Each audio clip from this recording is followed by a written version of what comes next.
Live. Tell your friends you're listening to the Verhoeven Effect podcast. I'm Conlon, And I'm Nathan. and tonight we have a very special episode. We have the 1983 movie Risky Business. Nathan, do you have a history with Risky Business? Yes, I've seen this movie. I watched it a lot when I was like a teenager, and I always found this movie to be. I know it's remembered for certain things, but I always found it to be like the other bookend to Wall Street. It was just a story about greed and darkness, just on a much smaller scale, Yeah. with some funny interstitial dialogue and occurrences. But really, I always consider this a very dark movie with bad people doing bad things, and not like I know they used to compare it a lot with what was the movie with Dustin Hoffman from the '60s? The Graduate? Yeah, it's been compared to like a young man coming to into an adult world and dealing with sex and all that. And I see that kind of as a tangential similarity, but this was always like the other Wall Street to me. It was the other Greed is Good movie from the '80s. Why? This is And it also struck me as a very arty film too. Yeah, I don't know. I would say it's a schizophrenic movie. It doesn't know what it wants to be, which I guess is in keeping with the character. Mm-hmm. or it's a mistake. Who knows? Yeah, that's the beauty. It's bad filmmaking. Like, yeah. This is the closest, because one reviewer actually said something I liked. It's like, this is the only successful American art house film that was ever commercially successful. And you hear that and you're like, that's weird. Then you rewatch the movie and you realize there's long stretches of just music, no dialogue, and people pondering things. And then when people do talk or do something, you almost wish they didn't. So it's like, okay. Yeah, it is kind of a weird. It's not like Fellini type crazy art house or even Lynch, but it's more. I don't know. It's a movie that likes to ponder a lot. Yeah, and be goofy. So that's where it's just like it's two movies like crammed together. The thing I thought was weird, because this is the first time I watched it, because it's one of those movies where like, it's in the cultural zeitgeist. I don't need to see it. Like, he dances in his underwear and he sings. Like, I don't need to see this movie. It's like, that explains nothing about what this movie is. It's actually what I remember least. When I think of this movie, that's like the fourth thing down. Well, I thought it was crazy because I'd never seen this movie. I'm a big fan of Ferris Bueller's Day Off, and I was like, oh, this has so much DNA with Ferris Bueller's Day Off. Like, down to like suburban white rich kid in Chicago running off to the city to have fun and doing a lip syncing sequence. Yeah, this was just a less and stealing dad's car and it wrecking. Yep. Yeah, it's just like, wait. And this is before Ferris Bueller's Day Off. Yeah. Well, in the '80s, the Chicago, and even into the '90s, ending like, I think, what would be the apex of middle class insecurity in the Chicago suburbs, or supposed middle class? Would that be Home Alone? Yeah. Where it's like all these people are masquerading as like middle class people, but actually they're like millionaires. Oh yeah. I mean, that's every who's the guy who did all his movies? Because John Hughes. Yeah, because John Hughes did Home Alone. He wrote Home Alone, and he wrote Ferris Bueller's, and he wrote 16 Candles. So like all that stuff, and it all takes place in his it's not mythical, but is made up Shermer, Illinois, I believe. Because that's a big thing and the Askewniverse about Jay and Silent Bob trying to find Shermer, Illinois, and then finding it's a fictional town that John Hughes created, and then being mad about that.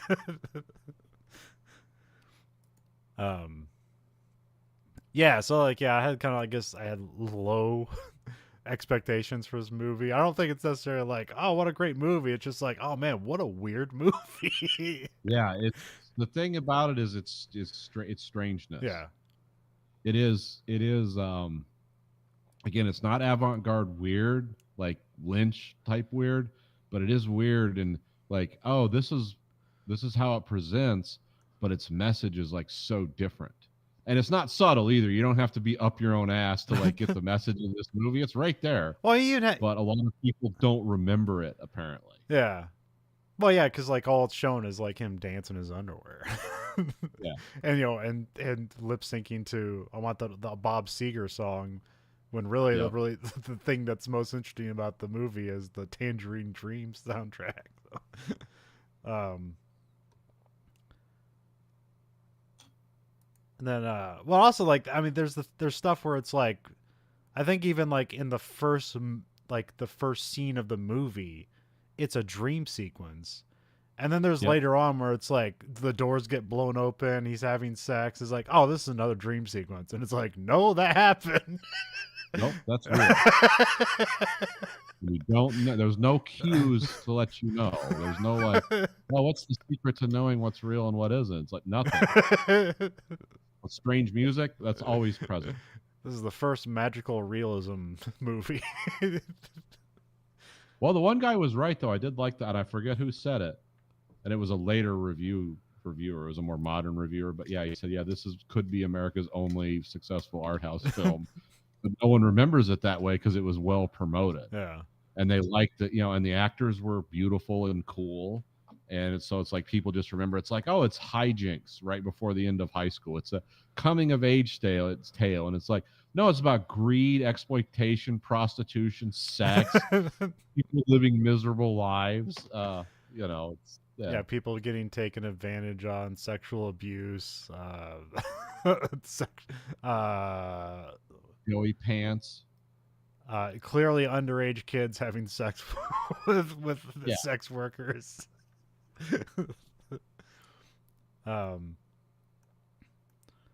So yeah, and in some ways I like knew that plot of the movie is like, oh, this has something to do with like a brothel at some point, but that's really only like the last third of the movie, so it's like, I guess I had no expectations for this movie, but it is like just kind of a standard, like, oh, the parents are away for the weekend, let's have a party movie.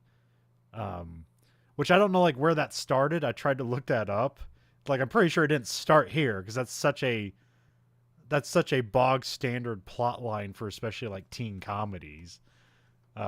Which is what this is. It's a teen comedy that's also just a dark esoteric reflection on capitalism. So yeah, it came out August 5th, 1983. Did you happen to see this in theater? I believe this has to be R-rated. There's so much swearing and nudity. Things would throw you for a loop sometimes, where it's like, wait, that's PG-13. No, I would have been 9 when this came out. No, just the sexual themes alone would push this into R. Yeah, back at that time. Maybe it's R. Well, I mean, it's R, but that's a weird thing, because it's clearly made for teenagers. Yeah, kind of. Maybe Porky's was made for teenagers. Yeah, and that was R-rated. I don't know. That's a lot of movies in the 80s where like these are R-rated movies that appeal to teenagers. And it's like, is this intentional, or are the filmmakers kind of just sophomoric? Like, no, we want us to make something that appeals to us when we were teenagers, but we want the ability to like have no restrictions. Director and writer is Paul Brickman, who like almost, this is kind of his biggest thing, and then just kind of disappeared from the industry. Yep, I have an interview with him that will explain. Okay. We'll talk about it later, but yeah. Well, I read something like this movie and the next movie did were both critically and commercially successful, and then they just seemingly disappeared, and I didn't find anything about it. But you find, well, I don't know. It's also because we have cinematographer here is Bruce Surtees and Ronaldo Villalobos, and I don't know why there's 2 cinematographers on this movie. I don't know if you've discovered why. I don't know if it was because I think there was some reshooting done. Okay. Because I know there's 2 separate endings to this film, and I think there was some stuff they added in the middle. That's the only thing I could think of. Because I know we had like, because I was curious about that too, but when you get into the like meat of like who did what or whatever, it's hard to find. So yeah, and I don't even know like what other movies. I guess I'll look up what Surtees did. I did Beverly Hills Cop and Escape from Alcatraz. Oh, Dirty Harry. Okay, so yeah, this guy has some chops. Yeah. I think the other guy is basically anonymous.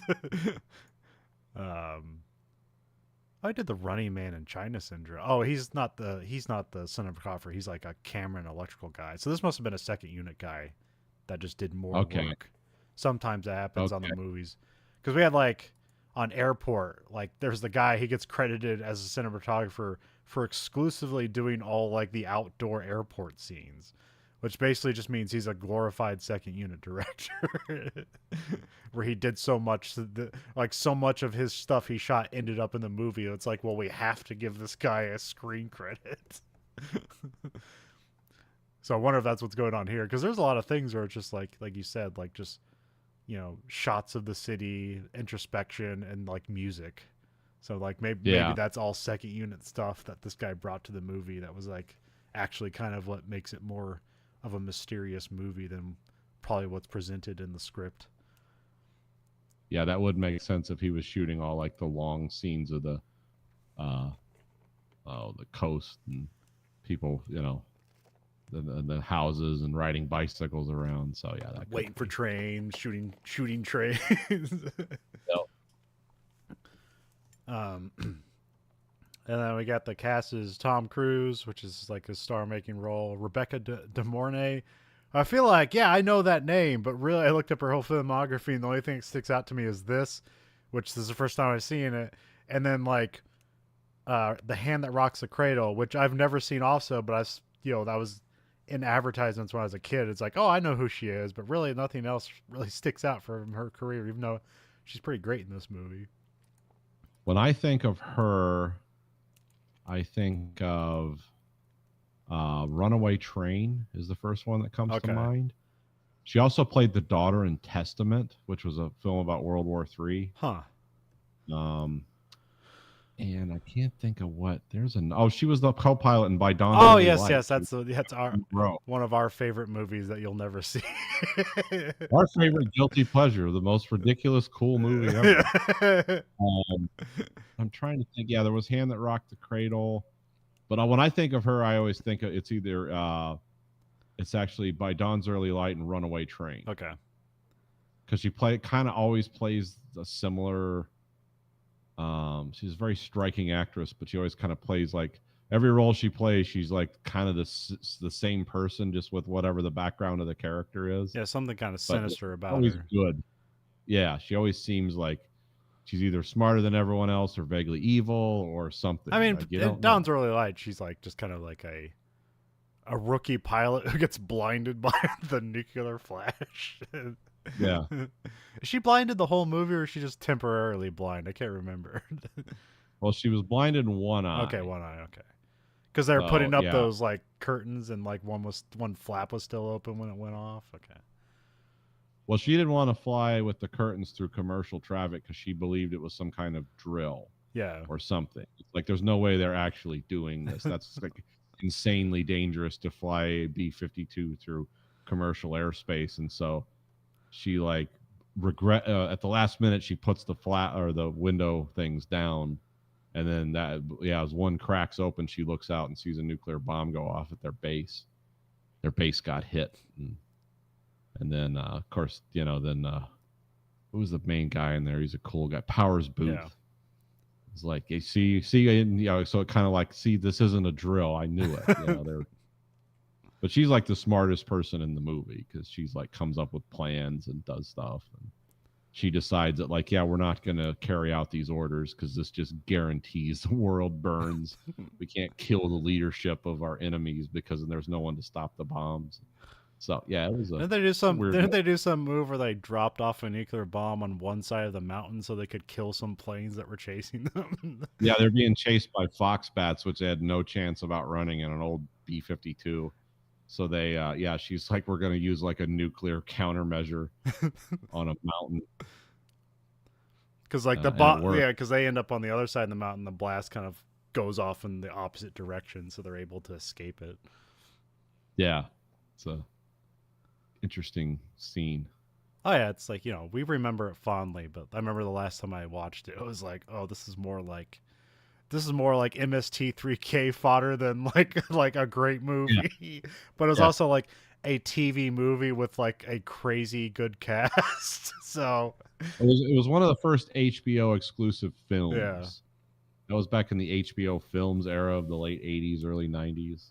And it was also based on a cool book called Trinity's Child, which is similar plot but also different.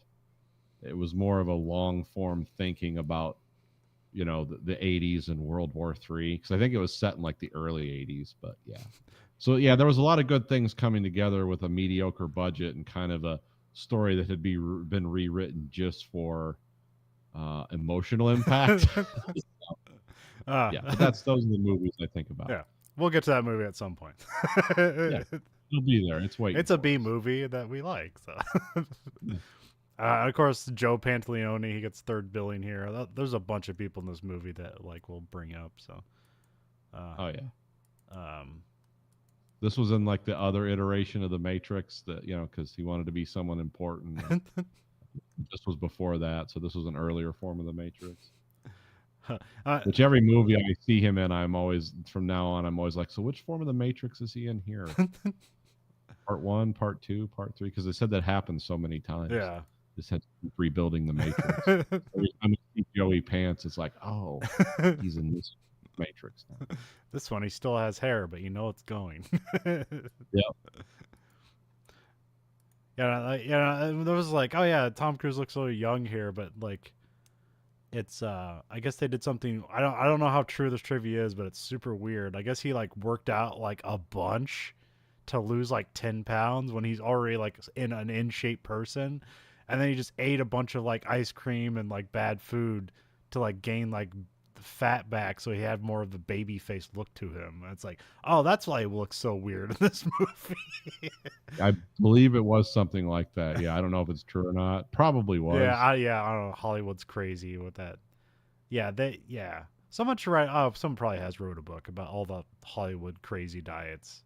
I mean, that's why they call them crash diets and stuff. It's like, I need to get ready for this role, and I'm going to basically kill myself to do this. Yeah, because like the infamous guy for that is Christian Bale. Yeah.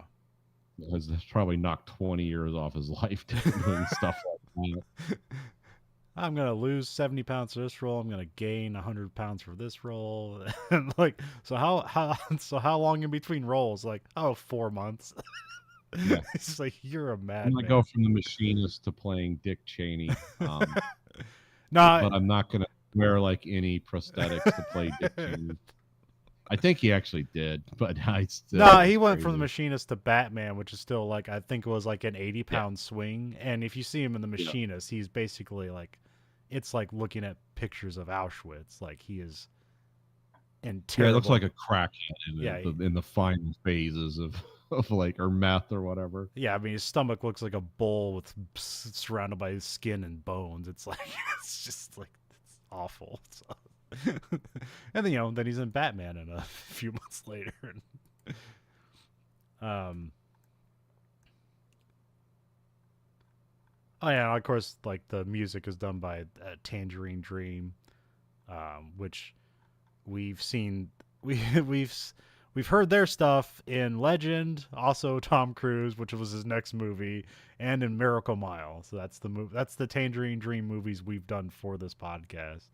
Another podcast we often did, and also The Keep and Thief, which we did for American Greed Factory, which those are also Tangerine Dream music sequences. So, Tangerine Dream has a massive catalog of stuff they've done. Yeah, they did like so many things in the '80s. It's also like a weird band because now it's just like it's almost like incorporated, and it's like, I don't even know if there's original members in it anymore, but it like still exists and they still make music.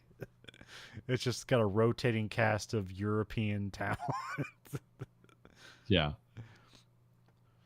Essentially it started out as like a German like alt electric band type thing. And then it became, let's see, how many members do we have here? Former members, we have over 25 people on the list. Let's see. Yeah, the current like people that are in it, the current like leaders of the band started in like 2020, 2004, and so yeah, there's people that like the original guys started in like 1967, 1969. A lot of people died too. Huh. Huh. Okay. Yeah, people die. It happens. It sucks. I mean, that's interesting and just weird at the same time because it feels like, in some ways, it feels like it's an empty shell you just plug people into, and sometimes it's like, it's weird that it carries on in some way. it's almost like a show where it's like it just kept going on and like half the cast is gone and it's just like, is it even the same anymore? And it's like, nope. And some people are, it's like a Law and Order, like that, or just has a rotating cast, but sometimes you climb on to people and sometimes you don't. Because like, what was it? Is his name Sam something? The guy who plays the district attorney in Law and Order. Oh, Sam Waterston. Yeah. Because like that's the people like what remember about Law and Order, but like he didn't join that until like the 6 years into Law and Order. Right. Yeah, I knew it was like, yeah, he's not there from the beginning, guys. But yeah, there's a lot of didn't Law and Order like come back? Like it went away. Like SVU was like carrying the torch, and now there's like 4 Law and Orders again. Yeah, I don't really know. Well, there's like SVU was carrying the torch, and then Christopher Maloney left SVU, and then he got like his own show, which I forget what that's called. And now they're kind of coming back together. They're bringing back Criminal Intent and the regular Law and Order, or it's already been brought back because I don't watch those shows, so I have no idea what's going on. I remember when they made like Law and Order LA, and then like 2 years later they had gotten rid of both those shows, the standard Law and Order and Law and Order LA. And I think even Criminal Intent went away, and you just had SVU, which is like, wait, okay. Why is that the one that survives? Just people can't get enough of what's her name, Mariska Hargitay. Yeah, I think so. Yeah. Anyways, we're talking about too many other things. Well, we'll get into Act 1 of Risky Business. Oh yeah, we were talking about Tangerine Dream. We get a slow motion shot of an L train in a misty dark city, which this is just Chicago. Like I was like, this has got to be Chicago, right? Because I almost know like L trains is like that's a Chicago thing, but they have elevated trains in a lot of cities. Do they have them in New York? It's most famous for Chicago, but are they like they have some in L.A. I'm sure they do in New York because I think New York is that our most densely packed city. Yeah.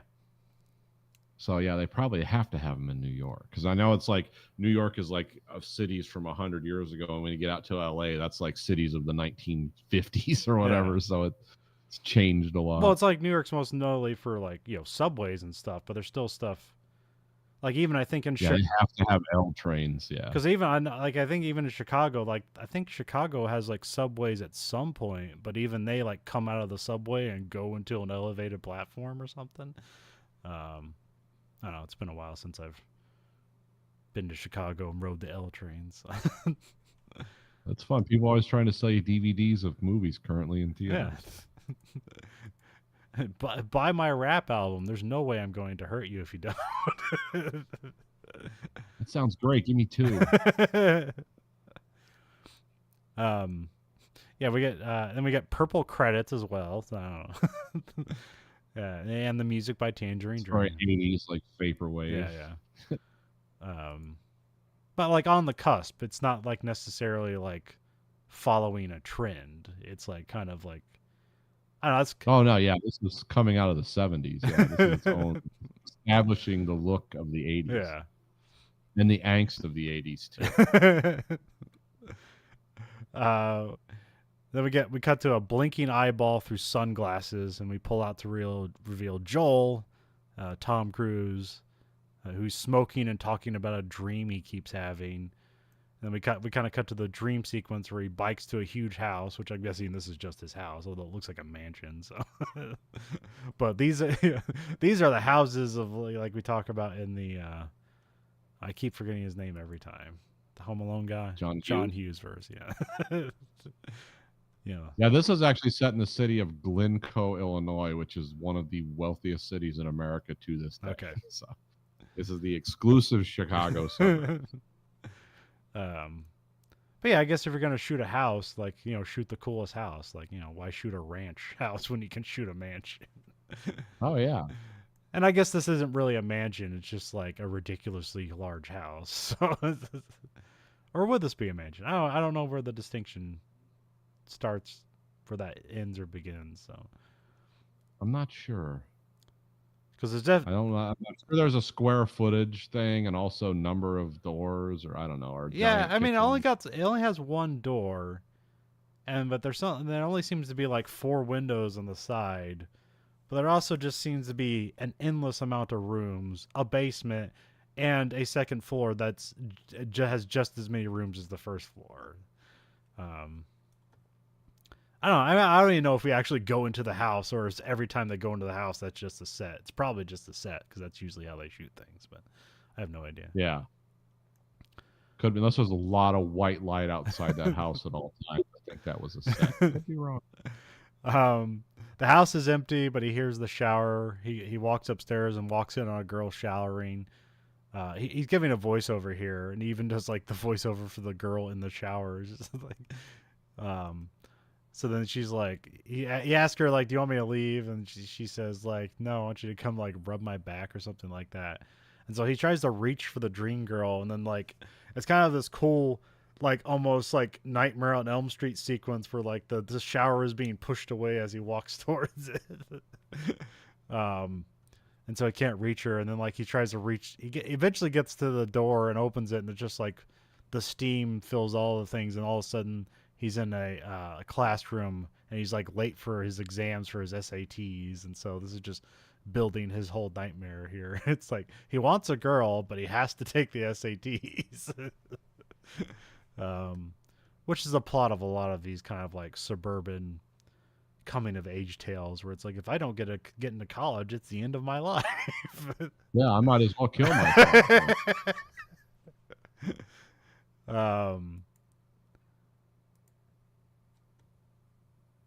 Yeah, and there's never, the conclusion is never like, oh, I guess I go to community college and work my way back there. It's like, it's either like that's the end of my life, or they get into the college anyways. It's like, what lesson are we teaching anybody here? And in these movies, it's always they're trying to get into like one of the top 10 schools in the country. Yeah, you have to get into Ivy League school. Yeah.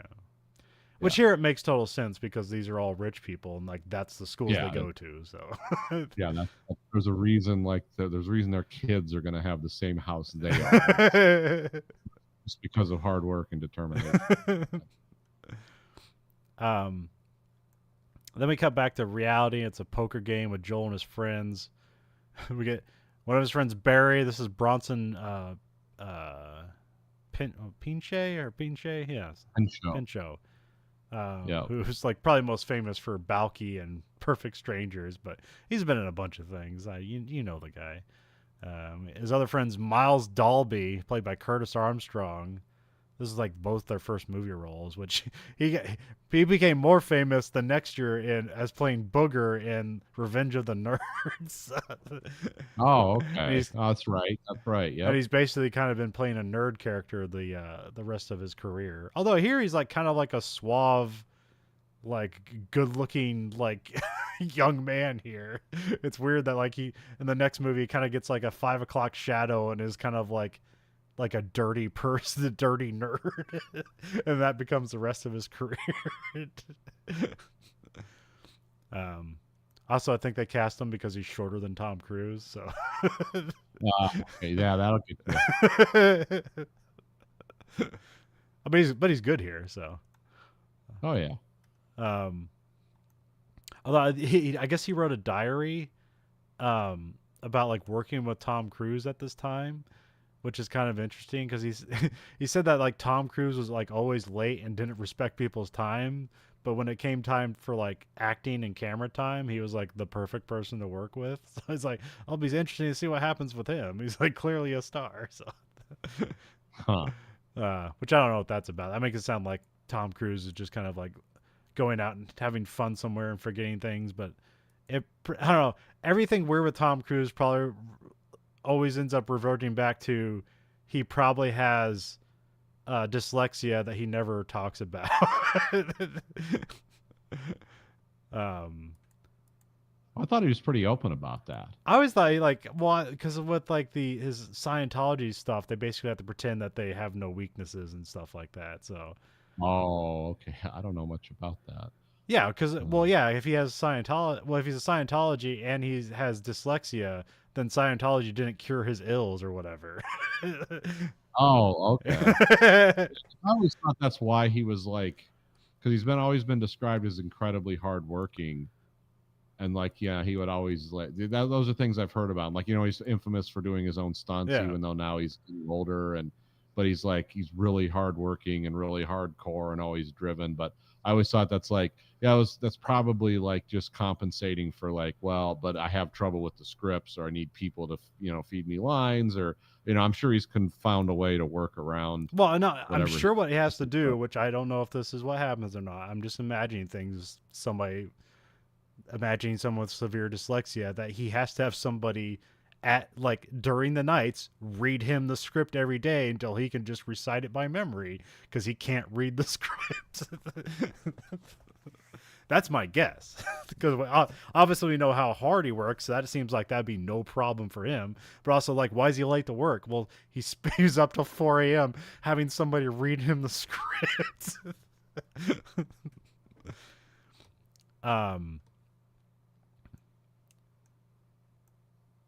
And usually people like that who can't read are usually great improvisers, and I only know one improvised moment in this script, but I don't know if how much Tom Cruise has a career of improvisation or not. I'm not sure. He's a super physical guy. Yeah. I know that. Well, that was the same thing with what's the guy that played Bishop in Aliens? Lance Henriksen. Yeah. Which he had great, because he was also a guy who he just couldn't read. I don't think he was dyslexic. He just never learned to read. Well, he eventually learned to read. But a lot of what got him roles is him just winging it, because he didn't know what the script said. So he just I just need to stand out here, and he did crazy things. They're like, we want that guy. He's insane. Yeah, he's inspiring. Let's make him an FBI agent.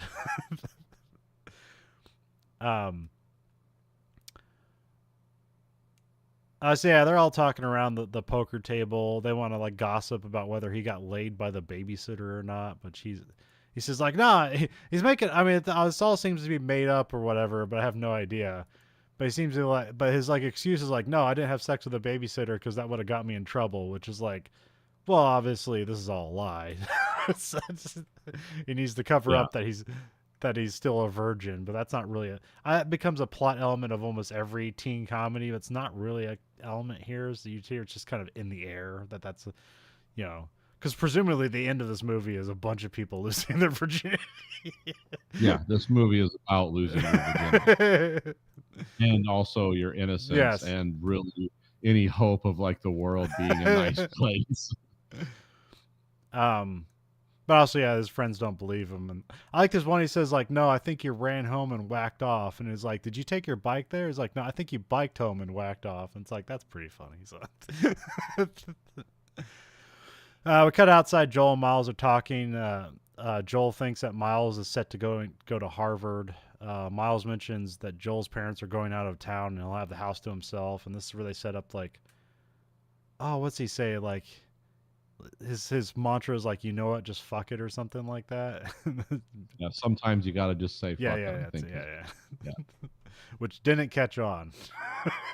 No. Could have been a catchphrase, but it wasn't. What is the tagline for this movie, Nathan?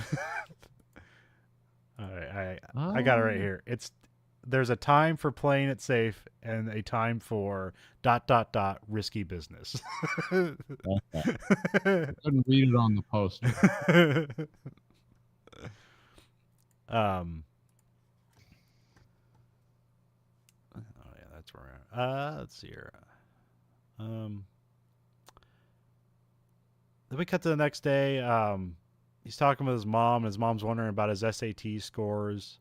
He says what they are, which again, I don't know what's a good or bad SAT score. Was it like 800s is like perfect, double 800s or whatever?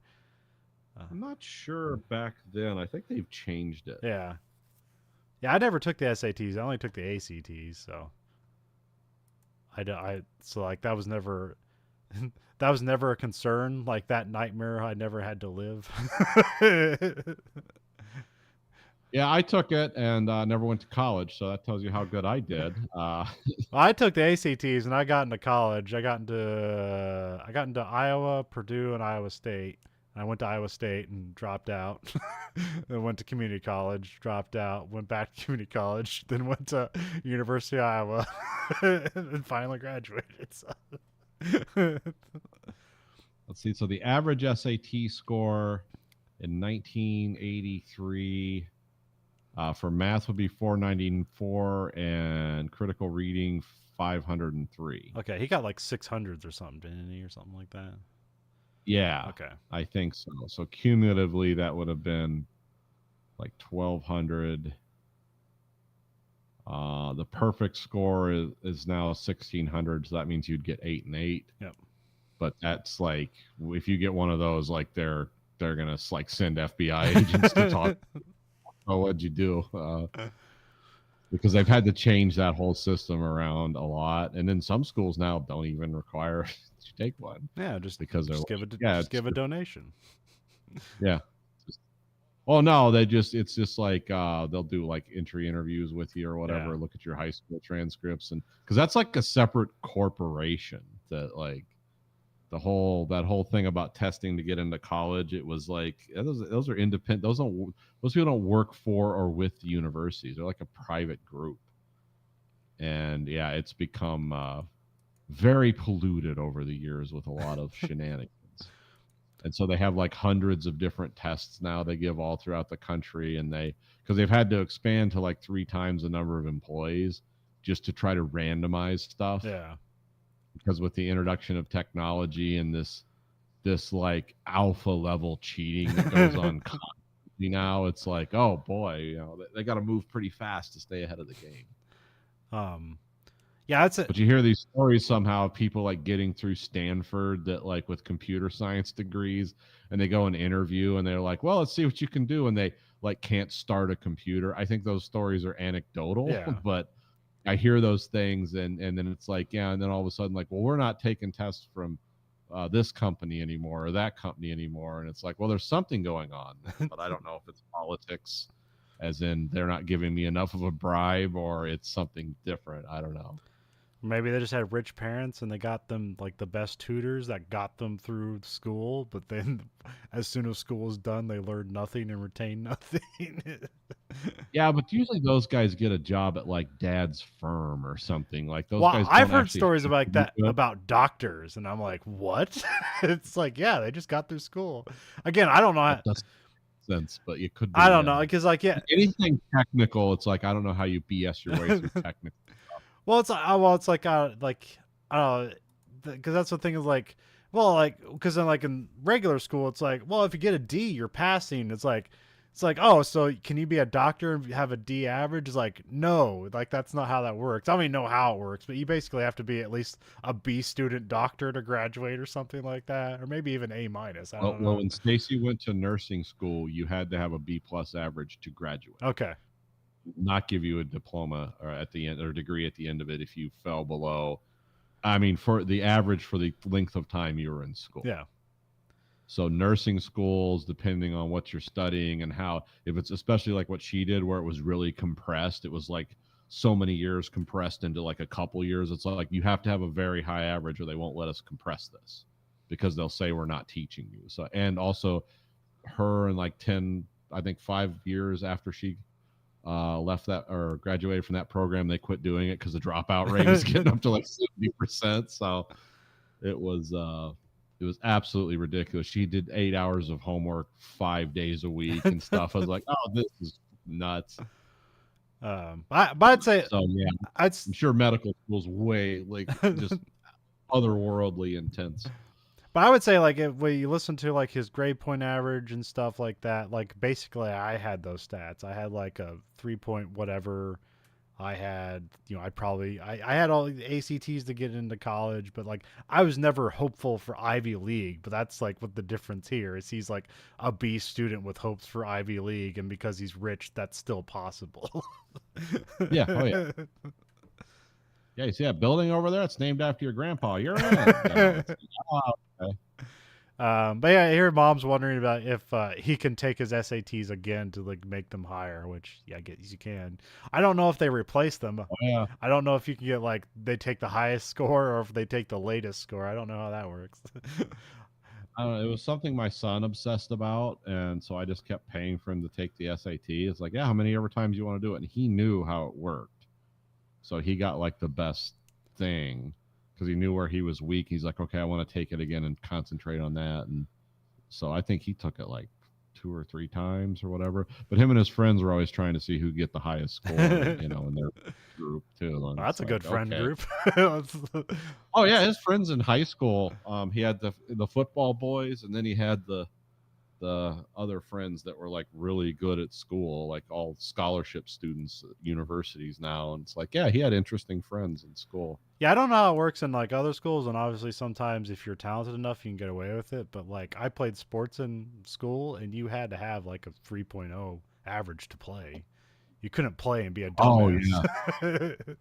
Well, yeah, he was. You couldn't play and be a dumbass if you were an average person. You could play and be a dumbass if you were a nightmare of athletic proportions.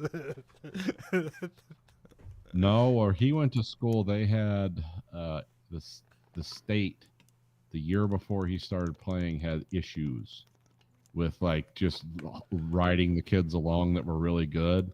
So they were very closely watching that. And that was like his that was his like chance to play because he had like a 3.5, 3.8, 3.9 GPA.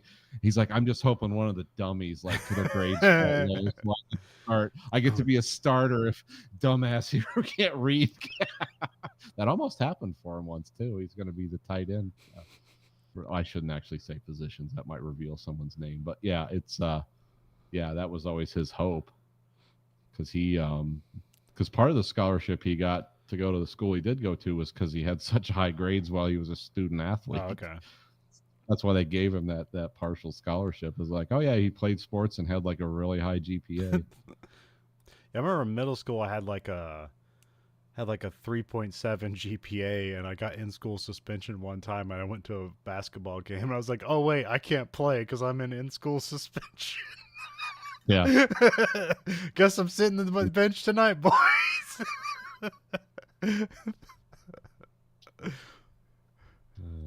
Yeah, I always loved that. I never had good grades in high school. I was terrible. I barely graduated, so I hated school. So when my son's like on the dean's list again, I was like, I don't know how the hell you do that, but whatever, it's cool. I mostly got good at school out of just pure spite. Because like I moved schools and we got put into a private Catholic school. Yeah. Which we were rich enough to do, but we were the poorest of the rich kids there. Yeah. We had a big house, so that kind of made up for it. But I went to my friends' houses, and they had way bigger houses. They didn't rent games; they bought games. Let's go see if the video store has the games. Like, what are you talking about? We're just gonna go buy like 3 of these. Okay. This is my dad, the dentist. All right. Oh, I had a friend. His dad was a surgeon. His mom was an orthodontist. They made huge bank. They lived in the middle of nowhere, Indiana, where it's like, that money counts for 10 times what it would. They lived next to the Honeywell Mansion. Yeah. Got the second biggest house in town. Yeah. The first biggest house was started by people who own a Fortune 500 But yeah, because I was a new kid there and I didn't ingratiate myself. I was also fat, so that became an easy thing. And because these are all rich kids, they're all smart too. So the only way to hurt them was for the fat, annoying, dumb kid to get better grades than them. And so that's what I did. Just purely out of spite. I also remember like asking mom and dad for help on homework, and I didn't understand what they were telling me, and so I was like, "Well, I guess never again." So I got really good at teaching myself things, which then came to bite me later on when I got into college, and I learned, "Oh, I can't teach myself calculus. Oh no." Yeah. Can't master this like arcane form of math that no one uses but engineers and like scientists. Or like, and it all gets incorporated into other classes where it's like, oh, cool, here's where we're in calculus, and like, oh, my other 101 class basically requires you to already know calculus to do the class. It's like, okay, I got 3 classes. I don't know what the fuck I'm doing. Yeah. This is awesome. Great, I got an A in English. This is why I wanted to learn to weld and fix machinery on my speed. I didn't want to deal with all that shit. But I never learned to do those things either, so. We get Joel sees off his parents. Here it's an interesting switch where it's like in first person. Yes. Which I don't know, yes. like walking through the airport. Yeah, it was basically like him talking, but you could tell it was just a camera following his. I like when the mom kisses the camera. That's kind of fun. Yeah. It reminded me of it like in RoboCop when they're drunk and she kisses RoboCop in the chair when it's just his eyes are turned on or his video system's turned on or whatever. I don't know what to interpret out of this scene. I feel like there's a gap here to like be like, what's this mean? What's the first person? Is this like more of a dream sequence that's sending off and like the rest of the movie never happens, or what's going on here? I can tell you what it represented to me, what I think it does. Yeah, well, that's what we want to know, Nathan. His disconnection from his parents. Okay. It's like it's a surreal conversation with people he doesn't really have any connection to, because his parents, of course, are all about things. Do this, don't do that. We left you $250 for food and essentials. You probably, won't need it. Don't drive my car. Don't play with it's not a Fabergé egg. It's a different kind of egg. Just can't a remember crystal what it is. egg or whatever. Okay. Yeah, I know there's a name for it, but I can't remember. But yeah, it's like, so his parents are all just things. They're just materialistic people that define themselves with things, and he's very disconnected from them. Yeah, like, the dad admonishes him for changing the settings on his very complicated sound system.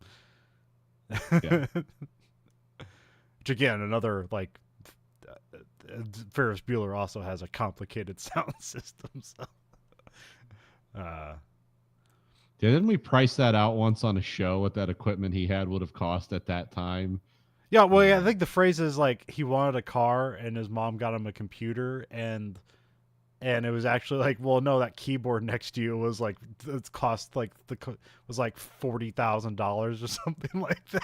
You could have literally had like a Porsche back then or a BMW for what that cost, but yeah. So yeah, Joel sees his parents off at the airport.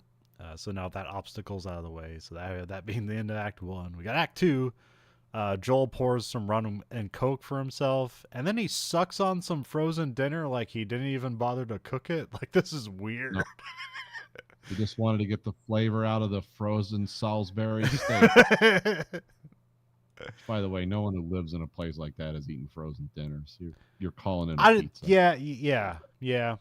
I don't know. That's always like a thing with frozen dinners, is like it's always made to seem like, oh, these people just can't be bothered to cook.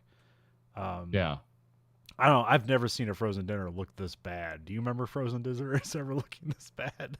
No. Well, we had a mom that cooked all the time, so I never had to eat things like that. But this is also like these are like the tin foil. You got to put this in an oven frozen dinner, not the microwavable ones.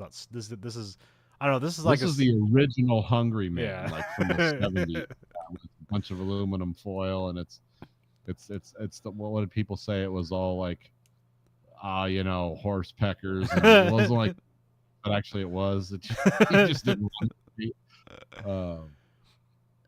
Yeah, this was bad. This was like, either this was they designed it to look bad in production to show how disconnected he was from anything, or it was like, no, they actually went out and got Hungry Man meals, and they just don't film well because real food famously doesn't film well. Or they prepped it for film and like, we don't want this to change because I got to shoot this scene a bunch, and then he just improvised something weird.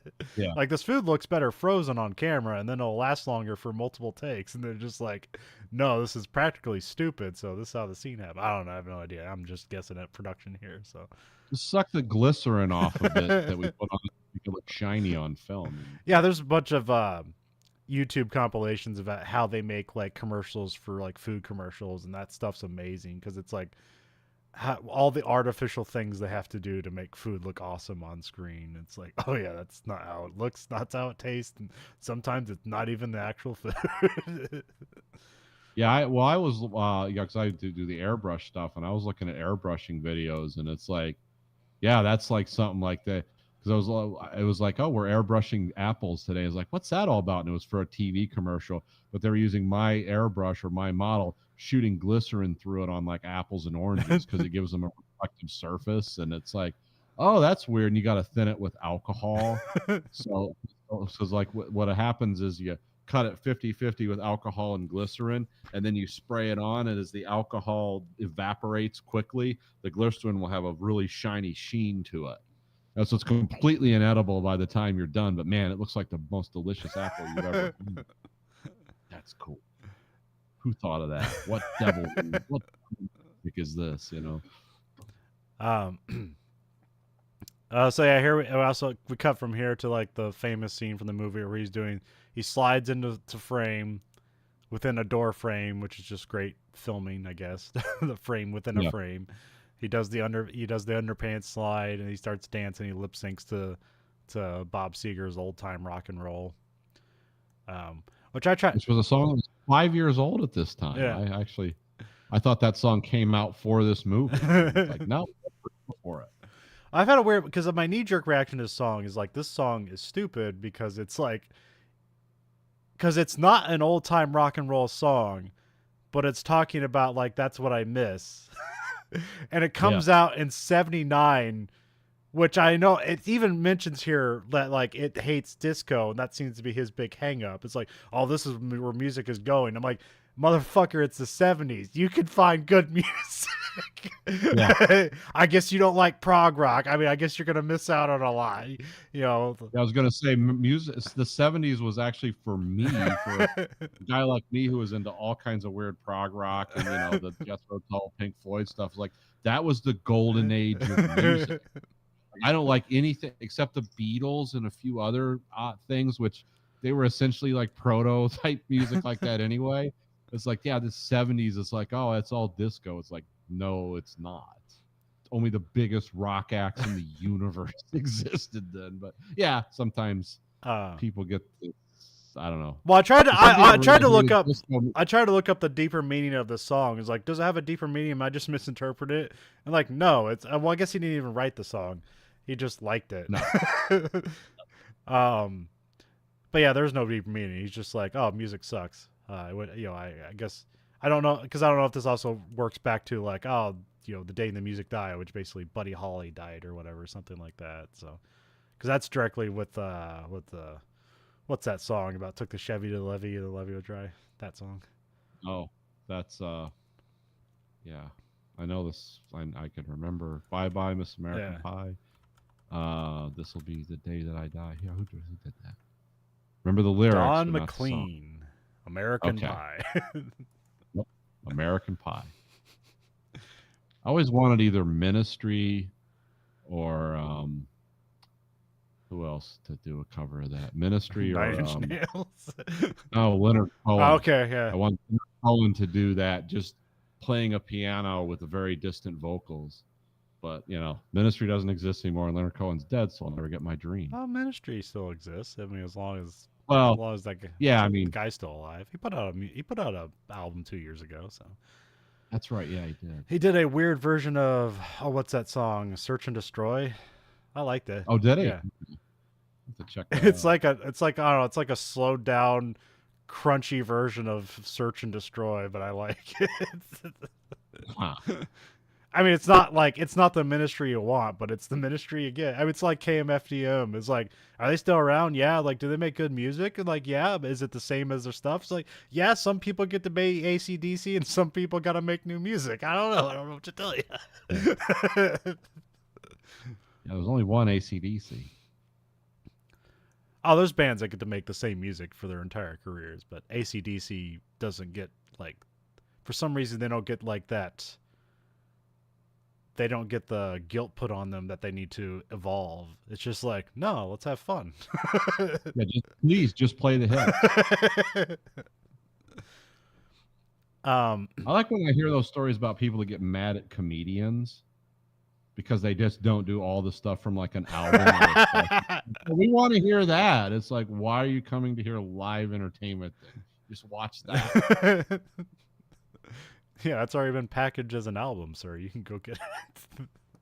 No, you're just an autonomous thing. We want to entertain us. Make noise, funny man. You know, you don't have any agency over your own life. You don't really exist. Entertain me. I paid $60 to be here. Also, I mean, I hear stuff about that, like with music acts, which I've never witnessed, but like I don't like that. Have to be a weird thing. Have you ever been to a rock show where basically like they start playing their new stuff and everybody gets quiet and weird?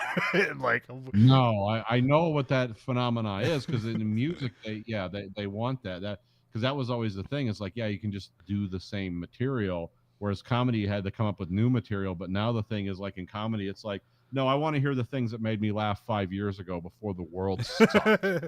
Just do those things. I don't want to hear about modern stuff.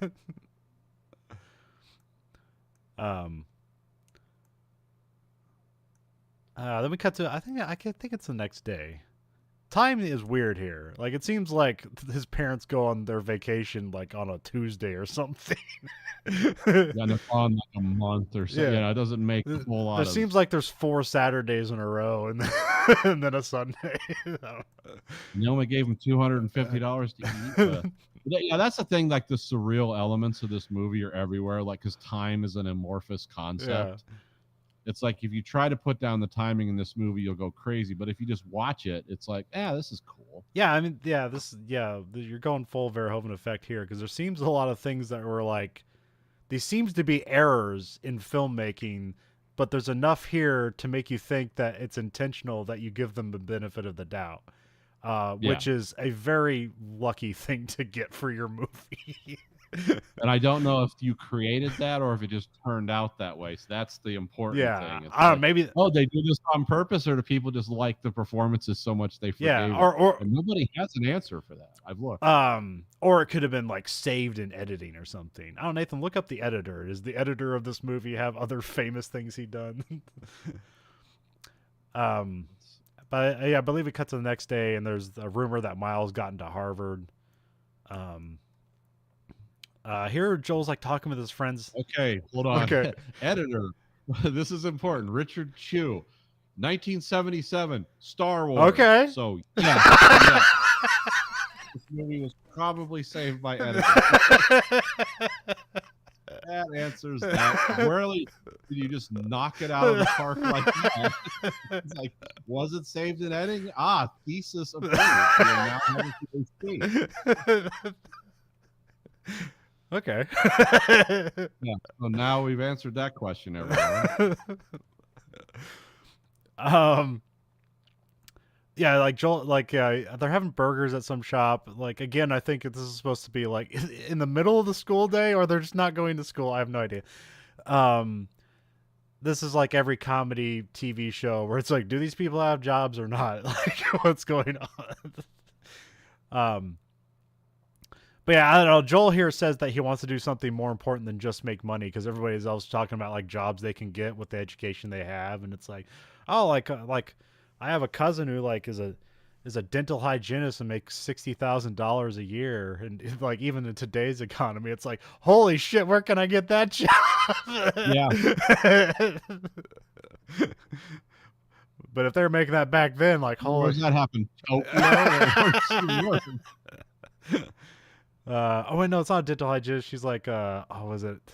It's like skincare stuff, whatever that's called. She's like talking about like popping zits for $60,000 a year or something like that. Oh, okay, yeah, there is a name for that, yeah. But yeah, I hear like Joel says he wants to do something in his life more than make money, which is just, as you watch the rest of the movie, is a bold-faced lie. So I'm just supposed to say that. Yeah. Or maybe I did believe that at one time, but yeah. Well, it's because he's I started hanging around with these prostitutes, and I realized, oh, okay. Well, it's also he's the last person to speak, and here it's all he's supposed to be indecisive, but also it's like he hears his thoughts in other people and decides he doesn't like that or himself, and now he has to stew with that.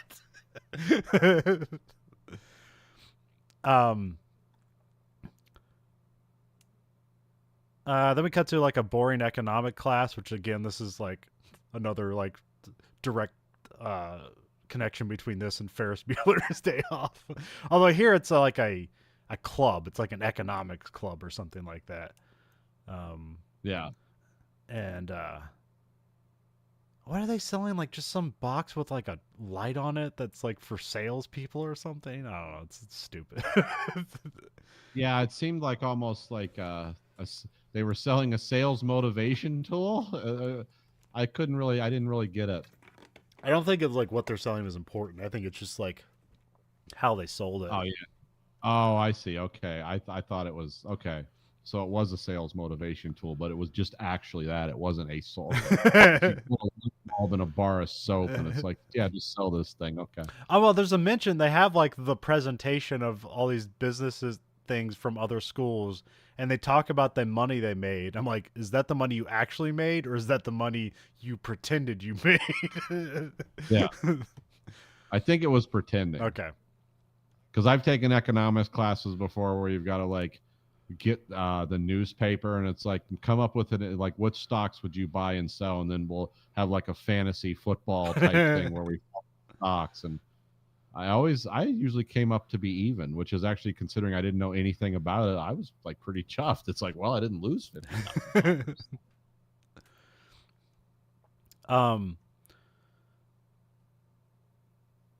Oh yeah, then we cut to Joel's parents are gone. Glenn shows up at his house looking for a bedroom to get laid in because his parents are gone.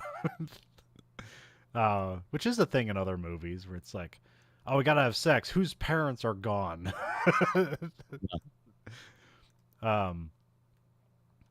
Because I suppose in a rich town like this, if you just go have sex in the park in your car, the cops will stop you and arrest you. Yeah, you can't really do that in fancy towns. But in this city, everyone has more house than they need, so there's always a screw in there. Yeah, shouldn't they have a guest house in the backyard that they go screw in? Yeah, go screw in the pool ladies or the maid's house. Yeah, Nathan, tell me what the fuck a guest house is. It's a term I've heard and I have no idea what it is. I imagine literally just another house behind a house, but I have no idea. It's essentially something I've seen them either be single story or they're multi-story, but underneath them, like the pool equipment is kept, and the pool room, like mechanicals are kept, and then above that is a small like loft or multi-room thing with a kitchenette where guests can stay if they're coming to your house for a long time, so they can have privacy, so they can do whatever they need to do because they can't live in your house. So whatever amorous sex they must have every night as your guests, you don't embarrassingly hear the bed crashing through the ceiling or whatever. But yeah, I've known people that have had them. It seems kind of ridiculous to like heat and cool something that's an annex separate from your main home. But I guess if you have a lot of money and you need to impress people, it's like I have a house and then a tiny house behind it with a pool so big we had to build a house to handle all the mechanical pumps, because for some reason I put a heated in-ground pool in the Midwest where it's freezing cold half the year. So well, I always had like the sort of the fantasy if like I had the money, or if I had like a normal house, and then you ever seen that show like Tiny Houses, and like they basically build a shed but manage to fit an entire house in a shed. Like I just want that in the backyard of the house, just a house with a tiny house, but like it's more like it's like a transformer house where everything modulates and walls can move. Okay, we're done with breakfast. Time to watch TV, and they just start pulling things out and like floating the stove up. Dad, why don't we go to the normal house? This is the cool house. It's basically like Corbin Dallas's apartment in The Fifth Element, where everything just moves around. It's like, yeah, this is the only thing better than living like this is living in a prison, where the toilet and the sink are the same thing. Nice. Then we cut to Barry and Joel are working on sales calls or something. This is where they have like the weird box device with a light on it, and they're trying to describe how it works. And I got nothing out of it. So, I mean, what's most important is that they both get distracted because Glenn's having sex upstairs, and so they leave. We cut to Joel takes the Porsche out, and then it's funny here because he stalls it as he takes it out, like as you would. So, yeah. Maybe nobody knows what that's like nowadays, but yeah, if you've never driven a stick shift or are bad with it, that's a thing that will constantly happen. At least he got in reverse, so that's good. Yeah, especially high performance sports cars of the 70s and 80s.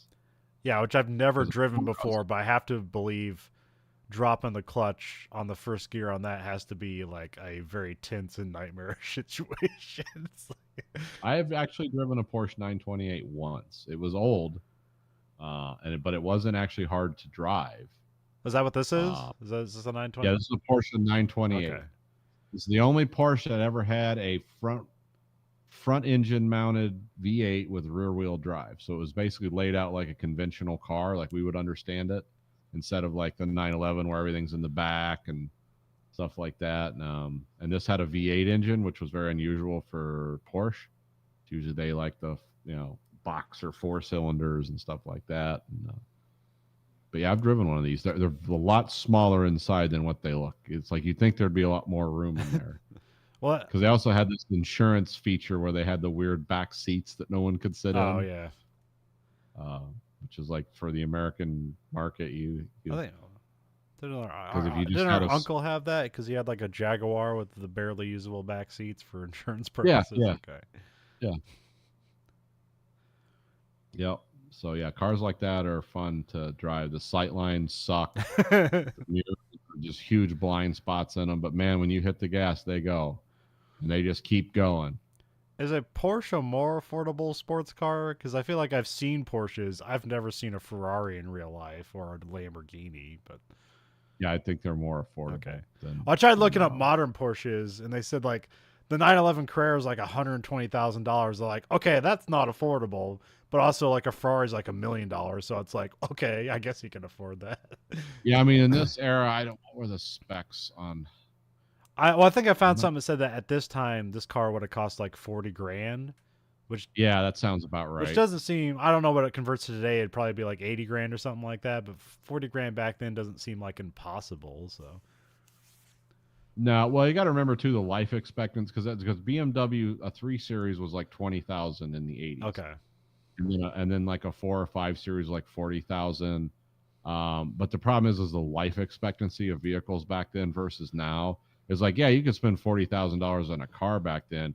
It would still just die off at like 100,000 miles or whatever. You'd have to spend so much money to keep it running. It wouldn't be worth having. Yeah, and the parts for that would be crazy. So, but it's not like now where you can buy a car like that and it lasts like 120,000 miles and there's like a bulk of parts for it.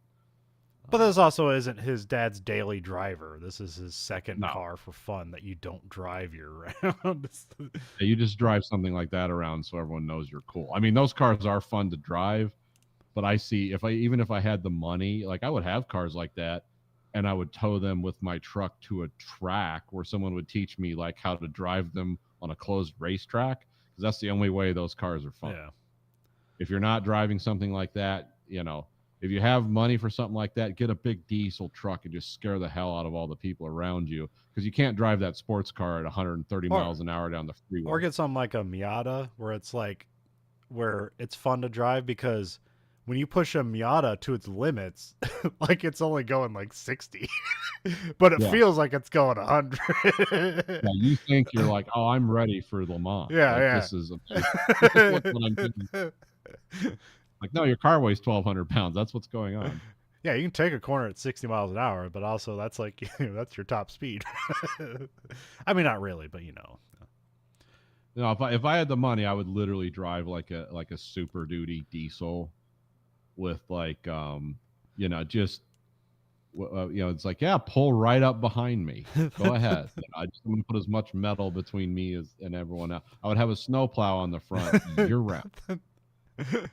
I'm waiting for Twisted Metal to happen.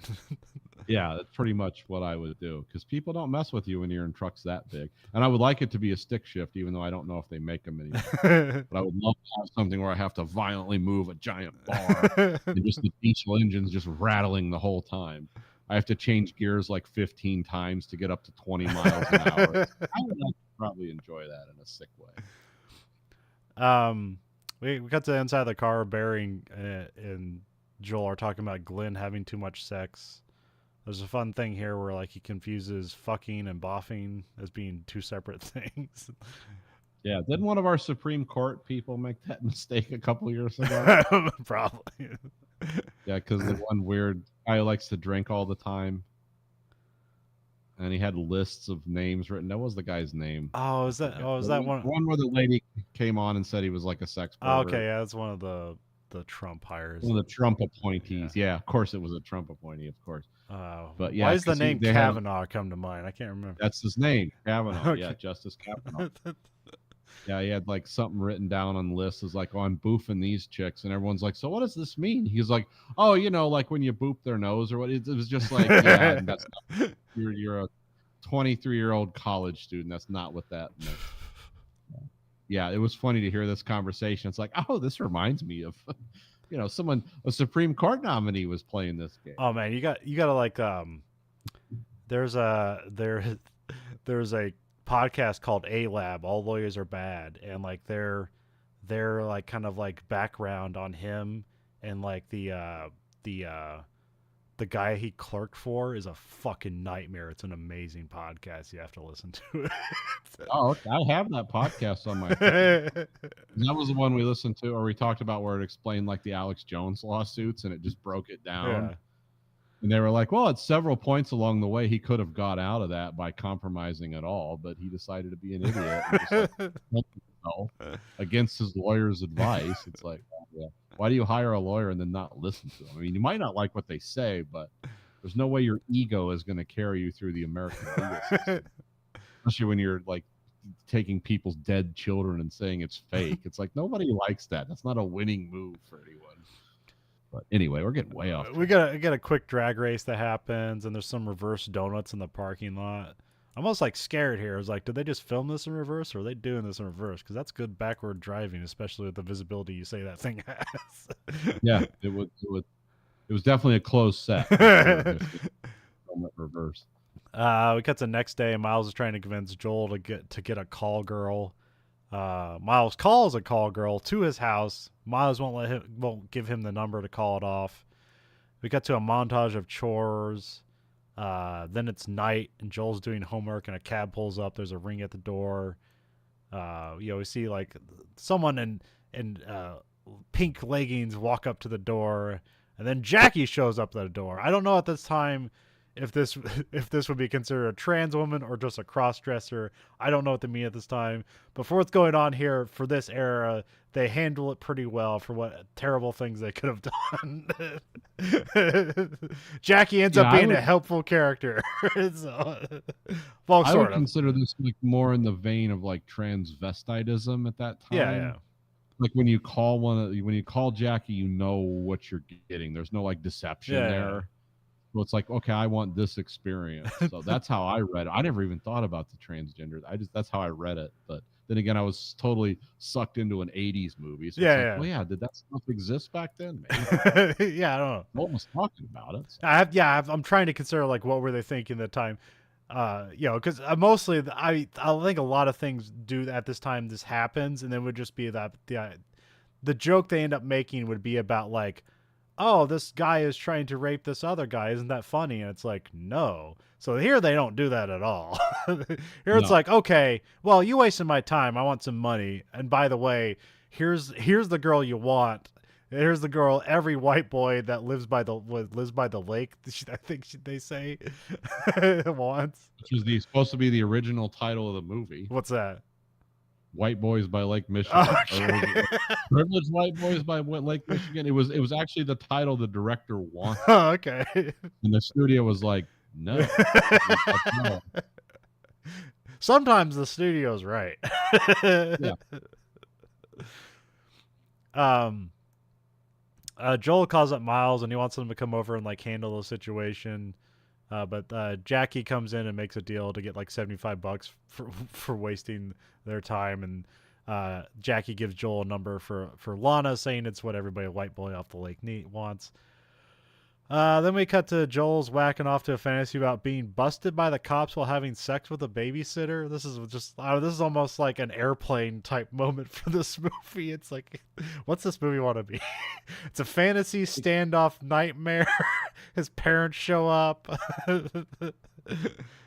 It does kind of take you out of it, but then you just sort of roll with it too. Well, even Joel gets frustrated by the fantasy, and then he just like this isn't working.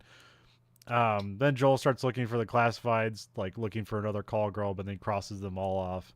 And then Joel eventually calls Lana. He uses the name Ralph here and says like she'll see him tonight.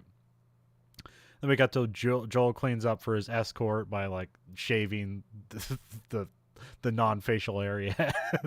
Yeah. Then he falls asleep and wakes up to a doorbell. He doesn't move, and then Lana, who's played by Rebecca De Mornay, lets herself in. Here it just seems like a total fantasy. It's like, well, this obviously isn't happening. Yeah. He walks over and starts feeling her up and taking her dress off. Here's the doors just blow open. Like they're having sex all over the house.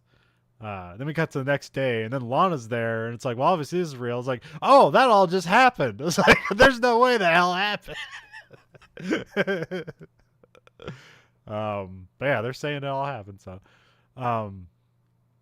but here she says she needs $300, which is like, I don't know, aren't you supposed to get the money up front? I don't know. You think that would usually be the way, but you find out like these people know who they're dealing with out here in Glencoe. Yeah, they can get more by hooking them, getting them on the hook later on, I guess. Yeah, these aren't your like Chicago boys that'll just like just beat the hell out of you. We'll beat that $300 out of you. So that's what I read anyway. He's only got $50. He says like he can go cash a bond at the bank, which it's like he goes to the bank. It's a little note from his grandma. So he's it's like his grandma gave him this bond. It's like horrifying. She's probably dead, and he's using to pay for sex. So it's like, yeah, this isn't going great. Yeah. Not he gets back home and Lana isn't there, and he notices the crystal egg is missing, so it's like, oh no. Sorry. Then we cut to Joel seeks Miles for advice on getting the crystal egg back. And so then we cut to them. They're waiting at some like hotel or fancy restaurant, or same thing. Sometimes that's all together. Sometimes hotels just have fancy restaurants in the bottom of it, so that could be what's going on here. Joel spots her, and then we cut to Lana notices them, and so she just walks off, and then they just start to leave, and then here Miles is making fun of Joel for like, oh yeah, now we showed her, we saw each other and left. It's like, but then she runs up to talk to him, and then she gets in the car and she wants to leave. She says she'll give him the egg back if they leave. Here we got Guido, played by Joey Pantoliano, shows up. He comes up like wanting her out of the car. He eventually just starts tapping a gun on the window, and so they get out of there. She says he's her manager, so it's basically her pimp. Now they're in a car chase with Guido, which just lasts like, I don't know, it's like 7 minutes. Like it's like 3 car chases in one scene. Yeah, they really got their money's worth out of these cars. Driving the shit out of these things. Was he have like a Cadillac or a Lincoln or something? Anyways, it's a Cadillac. It's a pimp car. Yeah, it's a car that should not have any chance against this Porsche, but whatever, it's a movie. No. So yeah. They eventually get away, and at the end of the whole thing, they basically have a Porsche commercial. Like, what does they say? Like, accept no substitutes, or whatever the Porsche line is, or something like that. It's kind of weird. It's something like that, yeah. It's like, or Porsche, there's nothing else like it, or something. Like, is Porsche German, or is it like Austrian or something? That's German. Okay, it's part of Volkswagen. Okay, it's just a very it's a very German thing, because every Porsche essentially looks like a Porsche. They're all slightly different, but they all have the same Porsche kind of structure. I guess they're more diverse now. They have like SUVs and garbage like that, but a Porsche 911 looks almost like they're like a Porsche Cayenne, almost looks like a Porsche Tucson or whatever they have now. They all look kind of the same. Like they're they have the Porsche Panamera, which is a Porsche sedan. Yeah. But some of them have like giant twin turbo engines in them, so it looks like a normal car. But then you see those big wide tires on it, and you realize, oh, if you punch the gas in that. And even though like their Porsche supercar just kind of looks like a Porsche 911, but like there's just more stuff hidden underneath it that does magical things. Yes, the marketing tagline for Porsche from 1976 to 1990 was "There is no substitute." Okay. So, yeah. We cut to the next day. Joel gets a call from his mom about like when to pick them up from the airport. They also hear they mentioned Aunt Tootie, which I feel like every movie had an Aunt Tootie. Yes, that was a popular name in the 80s. I think one of the people on the Facts of Life that was. Oh, yes. Have you ever known anybody named Tootie? Never. Okay. Okay. Everyone would just immediately say flatulence. Hey, farters here. Where our minds would immediately go. Only in TVs and movies would that be. We also have Lana's like hanging around the house. Lana says nobody owns her. But she owes Guido like money for like some clothes and hospital bills, because apparently she had like a heart issue that just ended up being like she had a panic attack. Yeah, it sounded like it was like a heart. What'd she call it? It was like stressed. It sounded weird, but yeah, it was a panic attack. Yeah. But yeah, they probably didn't know what to call back then or whatever, and I guessing getting a hospital bill in Chicago uninsured back then was probably like, it's like that basically interred her life to Guido. Yeah. Joel's going to school. He tries to kick Lana out of the house, but she won't leave. Joel goes and tells Miles and Glenn that like they have to leave without him. Joel here is worried about getting the egg back. So he goes in one last time and warns her not to steal anything while he's gone. So he goes to school, or he runs the school just in time to get a pop quiz when he gets inside. We also intercut with Lana searching the house for valuables.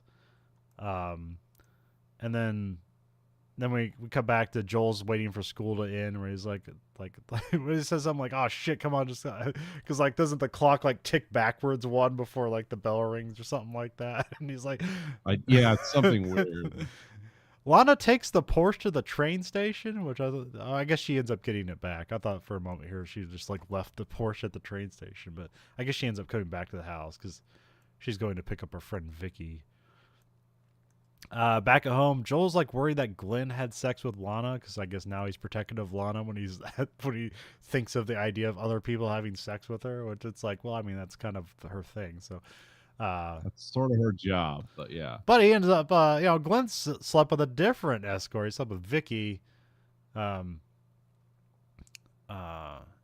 Vicky tries to give him as like the cut of the house, but he doesn't take it. And he just wants him to leave because now they've turned his house into a brothel.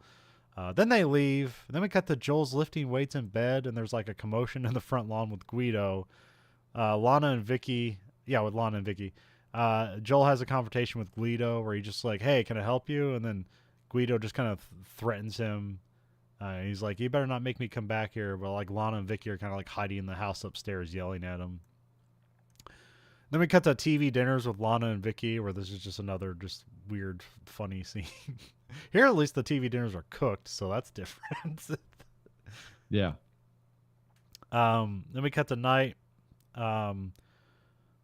Joel talks about his business club with Lana. Then Lana counters with like, "You want to get high and get ice cream?" He's like, "Yeah, we could do that." Seems like a weird combination of things. So then we have Joel, Barry, Lana, and Vicky go out and get stoned and eat ice cream. Lana and Joel like talk on a pier or something. She's selling him on like her escort business at like his house for the weekends. Like, yeah, we can make some business, make some money. Then we have Lana, like, here they're kind of like making up and being like friends. Lana gets in the Porsche and grabs her purse and knocks the gear shift into neutral. This is why you always have your emergency brake on. Yeah. Or did this not have an emergency brake? That's have to be standard, right? You gotta have an emergency brake. Yeah, you always have a pull brake. Here we get some like backstory on Lana where it's like sad. It's like she left home because her stepfather was sexually harassing her or raped her. We don't know. That's the She said he kept coming on to me. Yeah, which. Well, I'm assuming it was like implied that like, oh, the next step is going to be some violent, horrible thing, so I better get out of here. Yeah, well, it feels like that's her like watering down the situation. Like that's what he doesn't want to hear the full situation. That's what he'll accept. It's like, oh, he's doing kind of weird things and almost getting handsy with me, but he didn't. And where like the reality is probably like, oh, he did terrible things, and she left. So, and then she feels guilty because like her brother's there, so he's probably like beating her brother because his sex doll is left or whatever. All the terrible things you can imagine about people. So. Yeah, the world's about as awful as you can imagine. He asked her about school because we really don't know how old she is, but it's I don't know. I guess they're supposed to be the same age in like the script, but it always feels like she's of age, but who knows? Yeah. But yeah, these even in the movie, these people seem to be like people in their 20s to me. So. But yeah, when he asks her about school, that pisses her off, and she just walks off. And he's like, "Hey, what's with the sudden mood change?" And that's when the car starts rolling for the water. Joel's trying to stop it, which is like, I don't know. I figure this car was probably light enough, especially back then. He probably could have stopped it. But that's the drama. It's like, oh no, don't let the sports car drop in the water. It picks up steam as it like goes down a hill, but then he stops it just at the edge of the dock, and then of course, comedically, the dock collapses and the Porsche goes in the water. Everyone's looking for Joel and they can't find him, and we fade out. We cut back to it's the next day. The Porsche's out of the water at a dealership on like a tow truck. It's full of water and fish. Yeah. We cut back to school where he's like running into the school. I like that. I noticed here they have the nuclear fallout shelter sign on it. So yeah. Joel's like talking with the nurse because he's trying to get like excuse for missing school to avoid failing 2 midterm exams. Here he also like grabs the nurse by the collar and like he doesn't convince her, and so now he gets suspended from school and like suspended from like the Enterprise Club or whatever it is, and then he broke his dad's car, and he cuts outside and Joel takes Glenn's bike and rides off. Here we get the first like kind of rendition of Love on the Real Train starts playing from Tangerine Dream. Yeah. I'll keep going here right back. All right. We have Joel waits at the train station. So yeah, he makes his way in the city from the train. He goes into some building and runs up the stairs. Here it ends up being Lana's place, but like you have no idea like where you are. You just know it's like, oh, it's Chicago City proper. He knocks on the door and Vicky answers and lets him in. He sees Lana and he has an emotional hug with her. I mean, she doesn't have emotion, but he's pretty emotional because it's like everything's not working out. So I have that being the end of Act 2 because we have our character at the lowest. So then we have Act 3, which I think I'll wait for Nathan to get back for that. So hold on, we'll be on standby.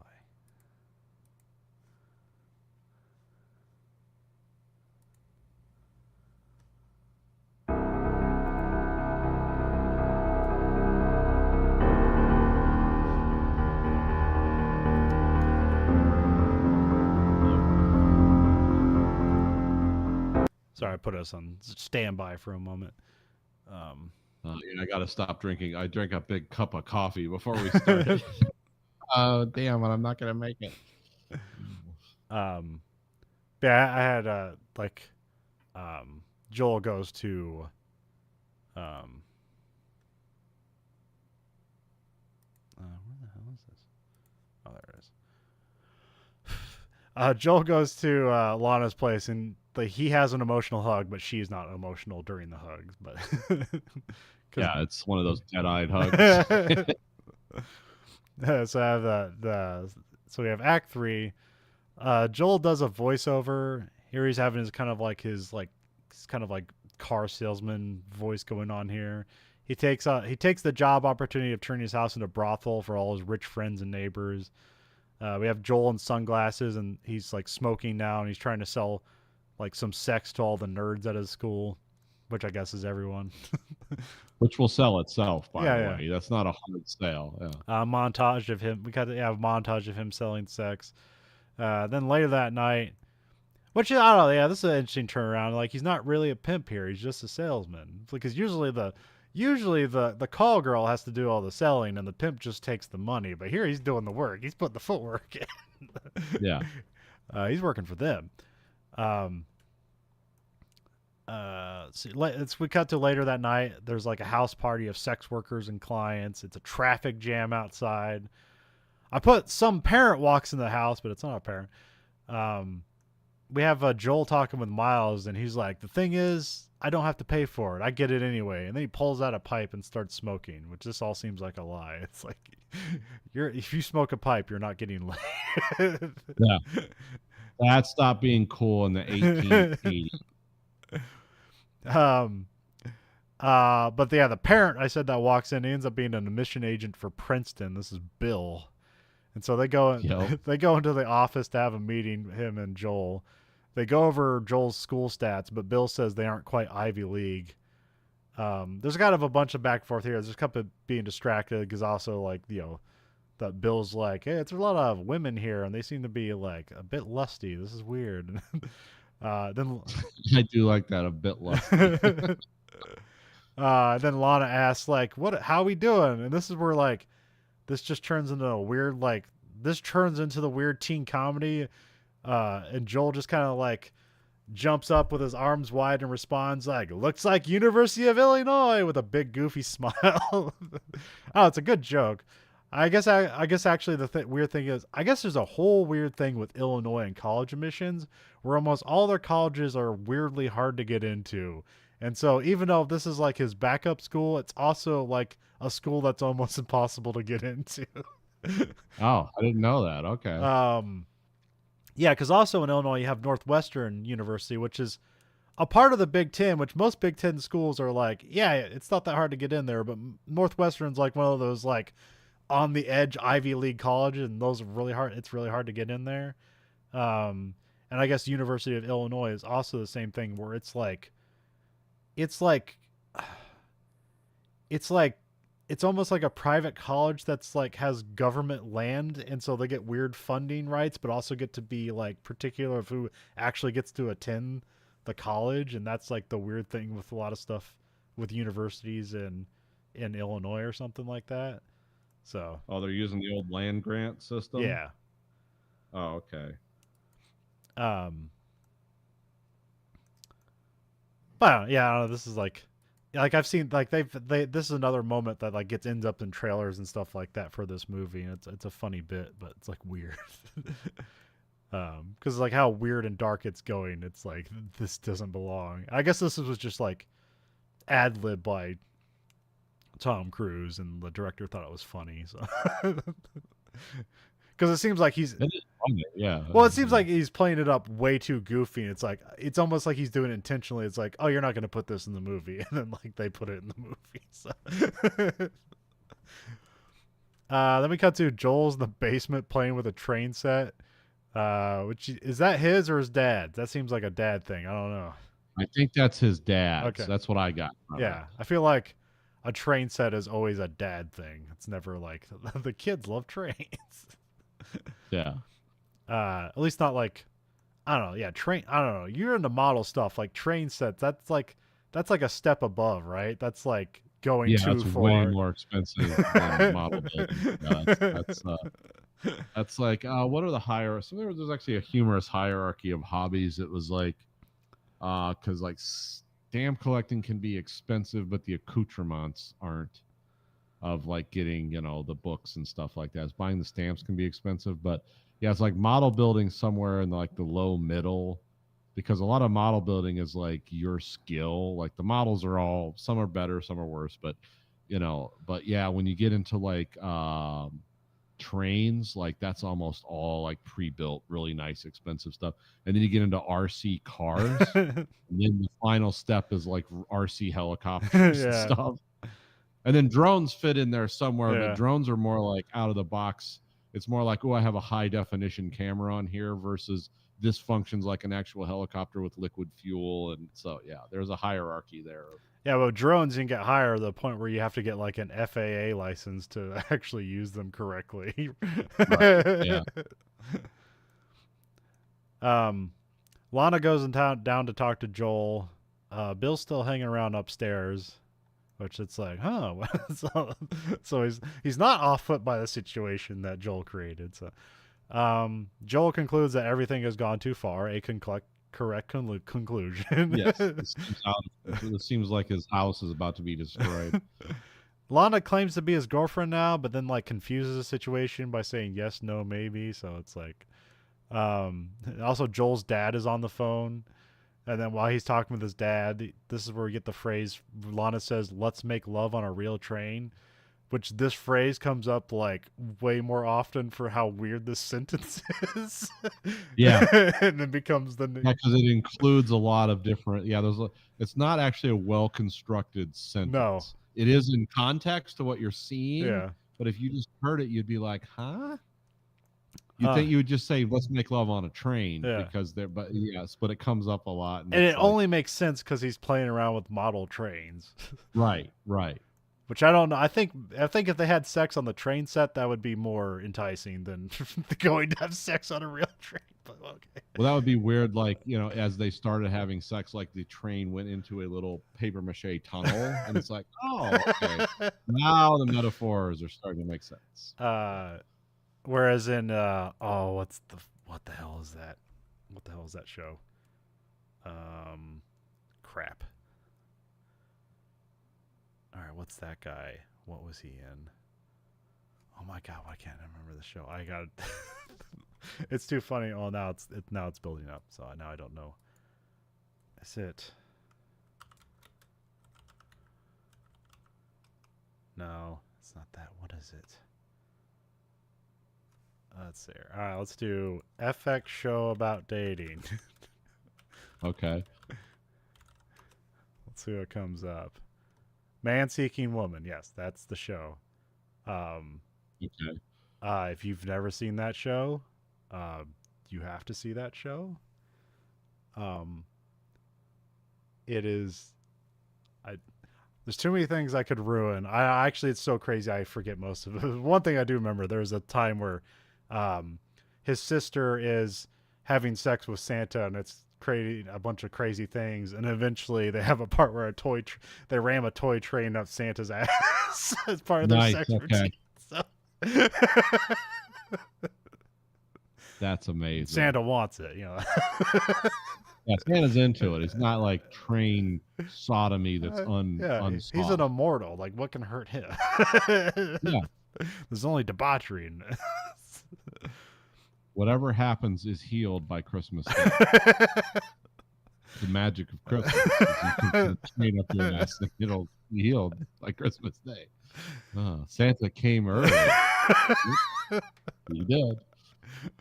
I think Don't watch the show, kids. Oh no, it's it's great.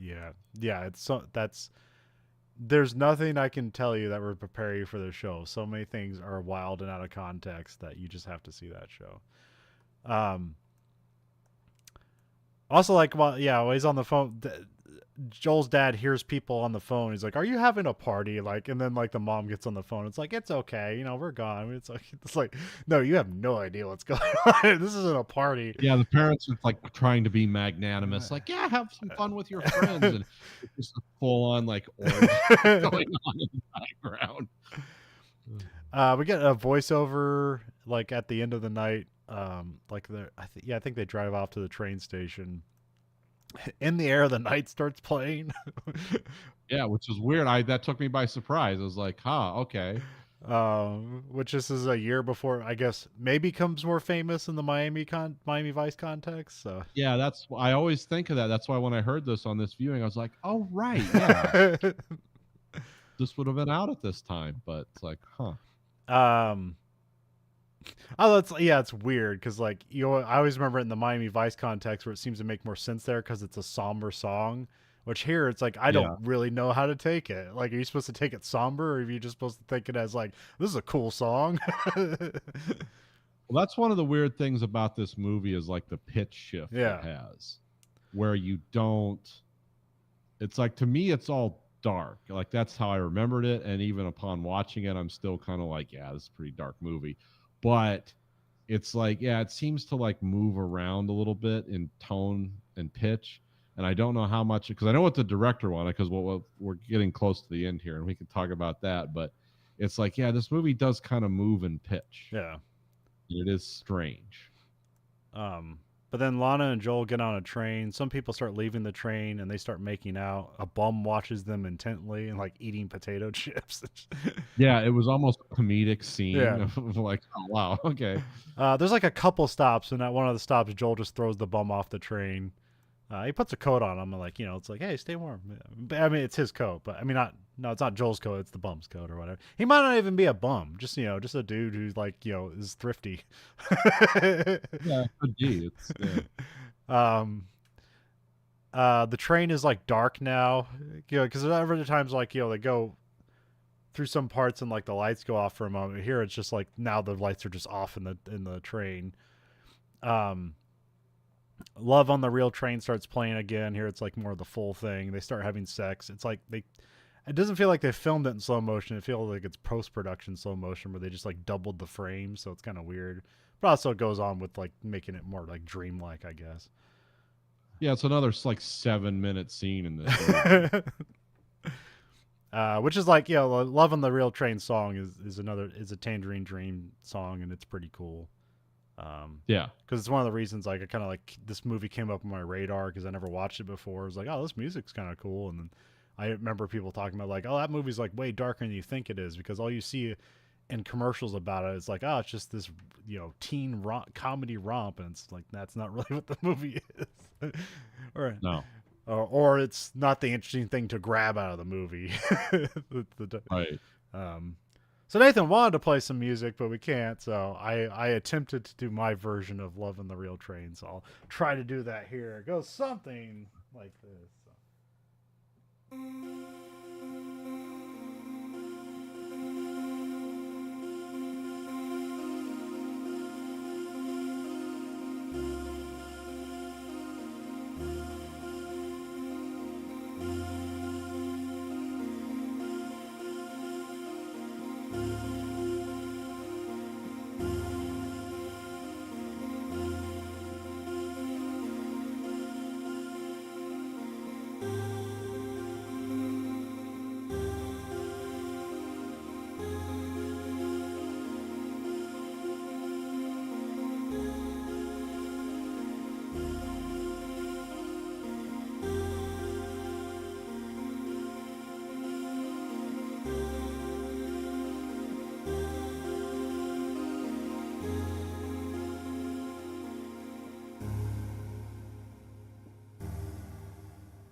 So something like that. Yeah, actually sounded pretty good. It sounded very close to it. It's in sugar keys, if you want. That was the thing that kind of, because really, I don't know, the interesting thing about, because I've seen like the breakdown of this, you need like 6 pianos to play it, because it's playing it's playing a lot of different things, and like a lot of them are using the middle of the keyboard, so it's like, yeah, it's literally impossible to play this on one piano. But every part is only like 4 notes. Like, it's either like just 4 notes alternating, or it's like 4 chords alternating. And there's just like 8, it's 8 different tracks. So it's like complex simplicity. Like, every part is very easily playable. It's just, you can't play it all at once. It's just, you only have 2 hands. Yeah. You don't have like 5 hands. Yeah. So yeah, it's in sugar key. I wanted to do it in, what's it, Digi DNC. Because the bass parts in this sound cooler, because it would be...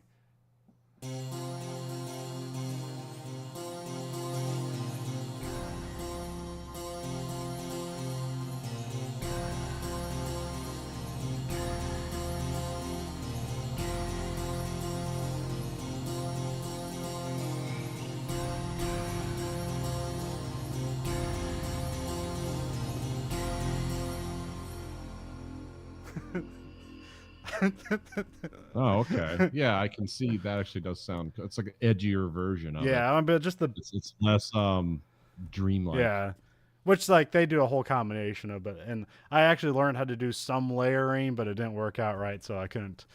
Because there might have been a way I could have done it live, where I do one part and it like holds that part, and then I do the other parts, but that's too complicated for me. So Right. that's why I learned when they talk about somebody as a keyboard programmer, it's like, oh, this is what they're doing. Yeah, they're porting all that in. Yeah, I mean, it's so anyway. The interesting thing about that soundtrack is Paul Brickman did not like the soundtrack that they originally sent for them because they're just sending it over from Germany. Yeah, and he said it sounded like too much like a because they were probably just given general instructions translated from English to German. Basically made was a soundtrack that sounded like kind of a plucky high school angst type American soundtrack, and Paul Brickman was of course like, no, that would actually be jarring. And he went over there to their studio, which this was the one this was the Tangerine Dream studio that was in the old abandoned church. It's kind of an iconic studio if you see pictures of it. They're not there anymore, but they were. And because there was a lot of abandoned churches in Europe, especially after the Second World War. They God, but especially in Germany. But they he was there 7 days working with those guys until they got this. Is like, okay, this is because initially he was telling the guy he was with, so like, we can't use these guys. This is not it. And I'm really like, he's taking time out of production to go to Germany in the 80s and work on this, and he's like, oh, I'm not feeling it. And then they finally came up with a few versions of this, and he's like, yeah, that's it. So that shows that's a pretty intense level when the director's just like, yeah, I gotta go talk track in Germany. Which I guess I'm maybe Tangerine Dream's more flexible that they could do that. Because I feel like you couldn't tell that to like John Williams or something like that. He just comes in, here's my genius, like, yes, change nothing. But yeah, I don't know. These guys did so much soundtrack work. They probably were like, oh, we will be amenable to this because we want to get a lot of this work. Well, it's also a minimal amount of people, a lot of equipment. Whereas if you were doing standard scores, you need orchestras and stuff. Yeah. And that's a big machine that's hard to turn around. Where it's here, it's like, well, let's change the synthesizer and change the mood a bit, and then so it's a bit more flexible. Have you ever seen the orchestral presentation of the Halo?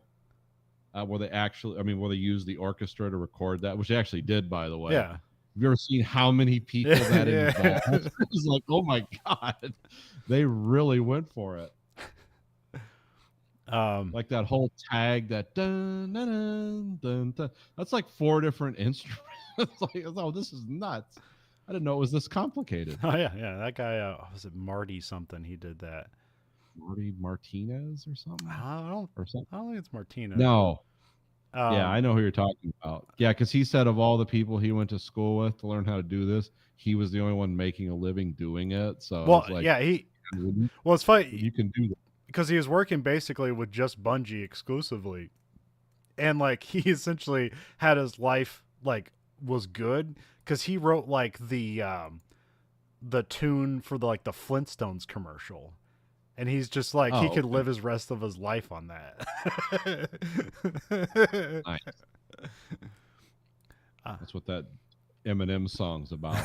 Lose yourself in the music. That's what he's talking about. So yeah, they have sex in slow motion. It's the next morning. Joel is driving the fixed Porsche, or maybe this is a new Porsche. I'm not sure. They basically talk about it in both ways. They talk about buying a new Porsche, but I'm pretty sure this is just the Porsche fixed or whatever. Yeah, I think Dad would be smart enough to notice a completely different VIN number, or maybe not. I don't know. I like he drives it home as slow as possible, and like kids pass him on bikes and stuff like that. So that's funny. Yeah, he's matured. He realizes, I got away with this once. Basically, a whole night of whoring paid to rebuild that machine, which actually seems about right. That seems like the most realistic thing in this movie. The only thing that's not realistic is the amount of time it was done. It was like, no, you're flying engines in from Dusseldorf. Cut back to at home. Joel's counting his money, and then we see that the house has been robbed. Like all the furniture's been taken. Joel calls Lana looking for an answer. Here, Guido picks up the phone. Guido says he took his stuff. Guido keeps hanging up every time Joel insults him, and then like he calls back and they like negotiate. But also cut in between. We just have Joel's late to pick up his parents, and so they just get a cab. We cut back to Guido's like at the house selling Joel's parents' furniture back to him, like out of a moving truck, out of the back of a Ryder truck or something. Yeah, it was a neat scene. Which I think he's on like the back of the elevator lift and like kind of like comes into frame, which is just like a good little moment. Yeah, he's riding the Tommy lift up. Yeah. Which I didn't think they had those back then, but I'm sure, I guess not. Oh yeah, they've had those since the 60s. Yeah, but I think the ones they have now, the ones they had back then would take your arm off if okay. the kids were playing them. So I think now they're designed differently. I just remember like for like 30 years we've been renting moving trucks. Like we've had the Tommy lift like one time. So I was like, oh, this is awesome. Yeah, those high. I've moved multiple times. I've always had the pull out ramp. I never got the Tommy lift. But of course, I never had to rent the giant moving trucks either. Let's see here. Parents are away back in a cab. We cut back to Joel. Like, oh, there's something with Vicky here, and she's like in with Guido on this whole like con here. And then she ends up like he has like $40 left, and like they throw the crystal egg, and Joel makes a diving catch to catch the crystal egg. And then Guido just leaves. Joel and Barry race to put everything back in the house. The parents show up, and Joel does a good job of just like selling like nothing happened. Then the mom notices a crack in the egg, and then just like gets extremely disappointed and goes off on a diatribe. Is like, you got to be more responsible, and like you can't just do these things. Which is funny. Is like it's like this one little crack in the crystal egg, and he did the whole diving catch, and it didn't matter, and we have no idea when the crack happened. So. Yeah. By the way, I looked it up. That's a Steuben glass egg. Okay. I had to go to Wikipedia. But here, like the dad is kind of, because usually the dad's hard, and so here the mom was hard on him, and so the dad's like, yeah, you can just do some yard work and pay it back. You'll be okay. So, so Joel goes out to rake some leaves. He kind of like stops and puts on the sunglasses and lights a cigarette, which I guess this movie made these Ray-Bans, right? It made them popular. Yes. So yes, their sales went up 2,000%. Then Joel goes to put like some like rakes and stuff back in the shed, and then he closes the door, and his dad just kind of like behind the door and pops out and kind of scares him, and he says like, I got off the phone with Bill, and like here it's kind of seemed like, oh, he's gonna like Bill's gonna tell on him, but then we find out that like Joel got into Princeton because Bill says Princeton needs more people like him, basically meaning Bill got laid, so Joel gets into Princeton because he's rich, so or his parents are rich. So. Yeah, well, he liked it. It's like, oh, this guy is an entrepreneur. Yeah. He doesn't even need Princeton, so that's why Princeton needs him. Yeah. His dad says he's proud of him and gives him a hug, which I guess is just kind of funny because it's like the unexpected kind of happy ending almost, where it's like he doesn't get in trouble. In fact, everything worked out for him. But then we cut to Joel's at dinner with Lana, and they're like talking about their future, which like I have no time if this is like the next night or if this is like after graduation. You have no time has passed. Joel wants to know if their night together was a setup, and then she kind of won't say. Well, she says no, but like he doesn't really believe her. We have intercut of the Future Enterprises event. This is where like you have the other schools presenting. This kind of seems unnecessary, but it's just kind of pointing out like this is what he is doing and this is what he could be doing. So then Lana and Joel kind of like walk in a park at night together, and they have like playful banter. Which I don't know what we're supposed to get out of this. Like, if it's like, yeah, now Joel's gonna like, now he's gonna become a real pimp, or if he's just like, no, I'm gonna be a businessman. Like, I don't know. It's up for you to decide what. Well, this is what they call the happy. Yeah. Yeah, because there's one. Yeah, because there's an ending where it's like more implied that she did set him up, and then like the. I'm not. Well, you can watch it on the they have the alternate version. Okay. That the director originally shot. And I'll just describe it to you, because essentially what happens was she like almost sits on his lap like a child, and she's like, "You're going on to Princeton. I'm still going to be stuck in Guido's world." She's like, "You learned a lot from me, but you're moving on from me." And he's basically just like, "Yeah," and it was sort of like it's like that roll credits, and it's like actually was the perfect ending to this movie. But I can see why in the 80s they didn't do that. They instead implied it's like these two might still have some kind of relationship, later on or something. It always leaves it open. But really, the ending, like what I did, the real ending is like that's exactly what would happen. Of all the unlikely things that happen in the movie, this is the actual this is what will happen. So. Yeah, that's the end of Risky Business. So, it's only 90 minutes long, but I feel like it has some pacing problem because it feels longer than that. So, but well, that's why it is a movie that literally. Let me check something here. I think I added it.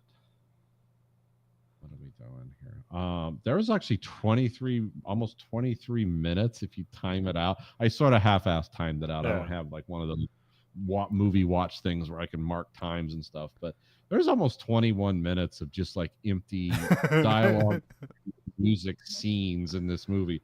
And when that's like, well, that's not too bad in a 2-hour movie that's kind of arty, but this was like an 89, 90-minute movie. Like, oh, there's like, a quarter of it is just, but it's actually well shot and it looks cool. Yeah. But yeah, it's a lot more. Yeah, again, these are the two greed of the 80s bookend movies. This and Oliver Stone's Wall Street. Yeah.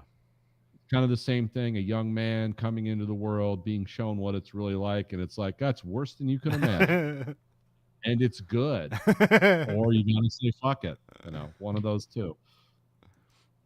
But yeah. Then I don't know how much this influenced, because it just kind of seemed like it's a teen comedy that's kind of dark. I prefer Ferris Bueller because that's also has weird darkness to it, but it's like that Ferris Bueller's more family friendly, and so the darkness seems more poignant because of it. Well, Ferris Bueller's Day Off is kind of the closest. There is a lot of subtext there, but it's not. It's not like hopeless subtext. Whereas this is hopeless subtext. Yeah. This is not like Ferris Bueller's was like, oh, that was John Hughes almost at his best. I think his best was Breakfast Club, but Ferris Bueller's was the best. But Breakfast Club wasn't really a lot of fun. It was an interesting character thing of like actors, whereas Ferris Bueller's Day Off was fun and ridiculous. Yeah. Where this movie is like, it's ridiculous, but it's not fun. No. There's no fun in the ridiculousness. It is a movie about losing innocence. Yeah.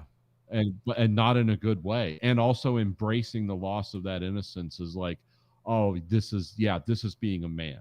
This is growing up. I'm a man of the world now. It's, sleep with hookers, take advantage of people, lie. It's like, that's what he learned. Yeah. Irresponsibility is fun. Yeah, wear sunglasses, smoke weed, dance around your parents' house, deceive everyone, and you win. You get to live in Glencoe Park someday yourself. And it's almost sublimated. Again, more BS I could be reading into it. That the dad was not only proud of him for getting into Princeton, but also because the dad's probably not stupid. Had a pretty good idea or some kind of loose idea about, you've had a real adventure here, haven't you? And he's like cool with it, because it's like, well, you covered your ass 99%, and that's called winning, son. I don't know if that was really all there, but I kind of get the vibe it was, considering the dad was just kind of a hard-faced jerk the whole time. And so, yeah, that's but that's this is like a no fun movie. Yeah, Ferris Bueller. It seems like, even consider it a teen movie. It's more like a young adult movie. Yeah. Again, it's like a movie for teens, but it's made by adults for adults. It's like which you got a lot of that in the 80s. So that's why you end up having like RoboCop and Rambo cartoons for children. It's like, why would children know who RoboCop and Rambo is? It's like, well, that's just the cultural. They should have no idea. According to the MPAA, they should not know what that is because they're there to protect our youth from tits and sex. But I mean, they can watch someone get shot in the head. That's fine. See, that's worked out well later on. But yeah, in Ferris Bueller Days Off, it seems like it's like, no, this is like the culmination of problems in his life. They're going to go on to have like kind of boring standard lives and enjoy themselves. Where it's here, it's like they're going on to a dark world where nobody is safe. Yeah. Yeah, this guy's not going to go into a career where he helps people. I don't know what the future of Ferris Bueller would be, but it would probably be something more politics. And yeah. It would be deception, but a fun yeah. This guy is actually going straight to like, yes, I'm screwing old people out of their pensions. Why not? Yeah, he just turns on. Yeah, like here, Joel's going to become Dick Cheney or something. Like, yeah. Sometimes you got to go to the dark side. Prostitutes and their pimps. And, you're on overthrow other countries. Even though they're run by horrible dictators that are monsters, create huge power vacuums that leads to the death of 3 million people and then pretend like it didn't happen or it's all just business. You know, that's what it's always darkest before the dawn, but you'll never see the light. Yeah, by darkest I mean complete absence of light. I mean heat death in the universe. There will be a dawn, just like there was a dawn at the Big Bang, once all matter compressed into a giant and infinitely small at the same time singularity. But yeah, there will be light. But, you know, society will collapse and crush itself before there is light. Oh, the director, from his mouth, from his, because that's the only thing you can do. This was a Salon interview from 2013. So it's basically like this guy didn't really want to talk to anyone. He's basically considered a 2-hit wonder.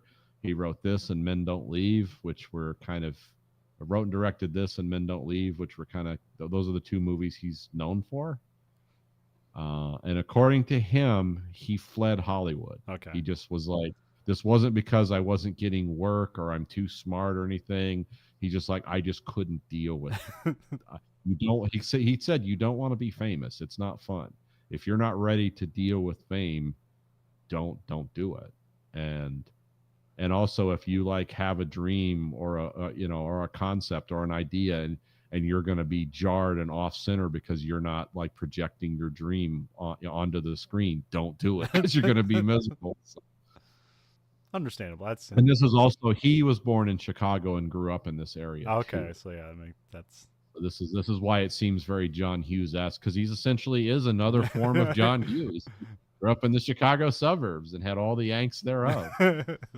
And white angst was so popular in the 80s. You could put it on screen and everyone would pay to watch it. You know, that's the difference. Yeah, and this pretty much catapulted Tom Cruise's career. Like, this is where he started to be a film star, and then basically never stopped. Like, usually like his things where it's like, oh, this didn't make money, it was at least ambitious. He only has one real like complete failure in his career, and even like he just bounces right back off from that without it, like nothing ever happened. He has a business. What was his biggest failure? The Mummy. What was The Mummy? Oh, okay. Remember, like, that came out and bombed an entire franchise they had planned? Is that the one where the girl had, like, the split pupils and stuff? Yeah. And and the famous trailer where, like, they forgot to put the audio in, so it's just Tom Cruise screaming with no, like, background sound or anything. Okay. Yeah, that was a big bomb. I mean, it sunk an entire franchise. They had this whole thing planned out where, like, Johnny Depp's going to be, like, who's the guy with the painting? The picture of Dorian Gray. Yes, and then Yeah. And then somebody was going to be the Wolfman, and there was going to be a Dr. Jekyll and Mr. Hyde, and all that stuff. And then that movie comes out, bombs, and then they cancel the whole franchise. I mean, it wasn't really his fault, but he was just like he was the opening blow that like kills the whole franchise. Yeah, he was a part of something that this wasn't well thought out.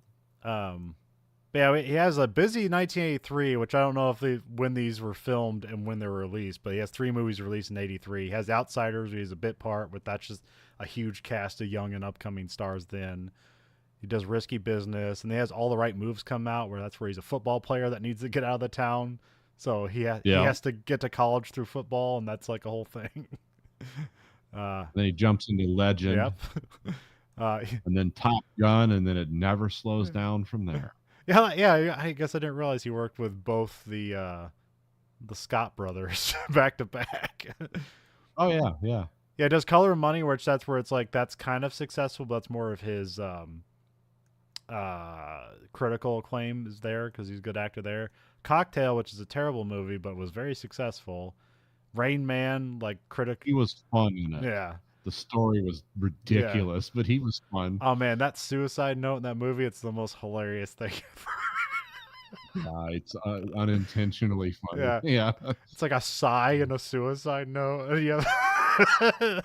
Anyway, Rain Man, which is commercially and critically like big. Born on 4th of July, critically a darling, and wasn't big. Days of Thunder, I don't know how successful that was, but it was a fun movie. Far and Away is kind of a flop, but I think that's kind of ambitious. I don't think he did great at doing an Irish accent, but whatever. Yeah, he's not really an accent guy. Few Good Men, huge. The Firm, huge. Interview with the Vampire, huge. Mission Impossible, huge. Jerry Maguire, huge. Eyes Wide Shut, ambitious. Maybe my favorite Tom Cruise movie. I don't know. It's between that and Collateral. Yeah. I don't know which one's my favorite Tom Cruise movie. Also like Vanilla Sky too, for its ambitious, weird movie. Yeah. Can we be really pretentious but also cool at the same time? Yes, we can. Magnolia, I think he wins the Oscar for that. Mission Impossible 2, hate that movie, but it was big. Vanilla Sky, Minority Report, huge. Last Samurai, I feel like people kind of like that, but then there's kind of a weird white savior thing that's put a black cloud over it, where it's like, oh yes, Hollywood's gonna like take a focus on a different culture, but the only way we can view it is through a lens of a white guy. So whatever. I remember it being a cool movie. Collateral, cool movie. War of the Worlds, that's one I feel like it's kind of a misstep for some people. It's one we bring up a lot because it's just something about that movie we like. So there's some cool like production and performance values in it.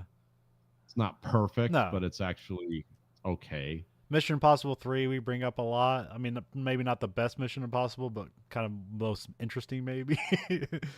Yeah. Tropic Thunder, weird performance. Valkyrie, like that's a fine movie. Night and Day, not great. Mission Impossible. Don't think I've ever seen that. It's like an action comedy romance, so it's like they always try to do that and almost always sucks. Mission Impossible Ghost Protocol, that was great. Rock Ages, I don't care for. Jack Reacher, that was a cool movie. Oblivion was a cool movie. Edge of Tomorrow, cool movie. Wasn't necessarily that successful, but it's kind of come around in like, streaming. The only science fiction movie my wife likes. They're making a sequel, I think, or it's almost, it's a cool movie. I think Jack Reacher was saved by like, Tom Cruise gave a compelling performance, but if you've read any of the source material, it seemed odd. Yeah. Because the guy they have doing it for Amazon now, it's like, okay, that's Jack Reacher. We got a football player to play Jack Reacher. Yeah, we got like the world's largest man to play this role.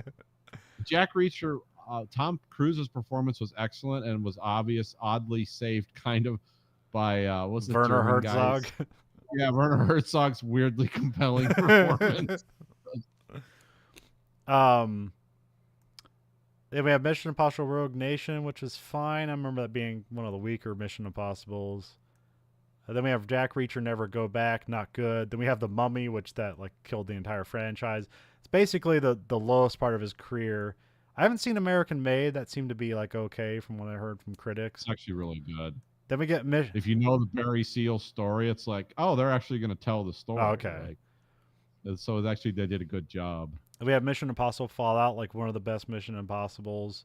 Top Gun Maverick made like $2 billion and probably saved movies. So, whatever. And then we have the latest Mission Impossible movie. Yeah, it's like Top Gun doing like, Avatar numbers. Yeah. It's like, wow, that's nuts. So yeah, he basically had a 40-year career of just hits, which like nobody does.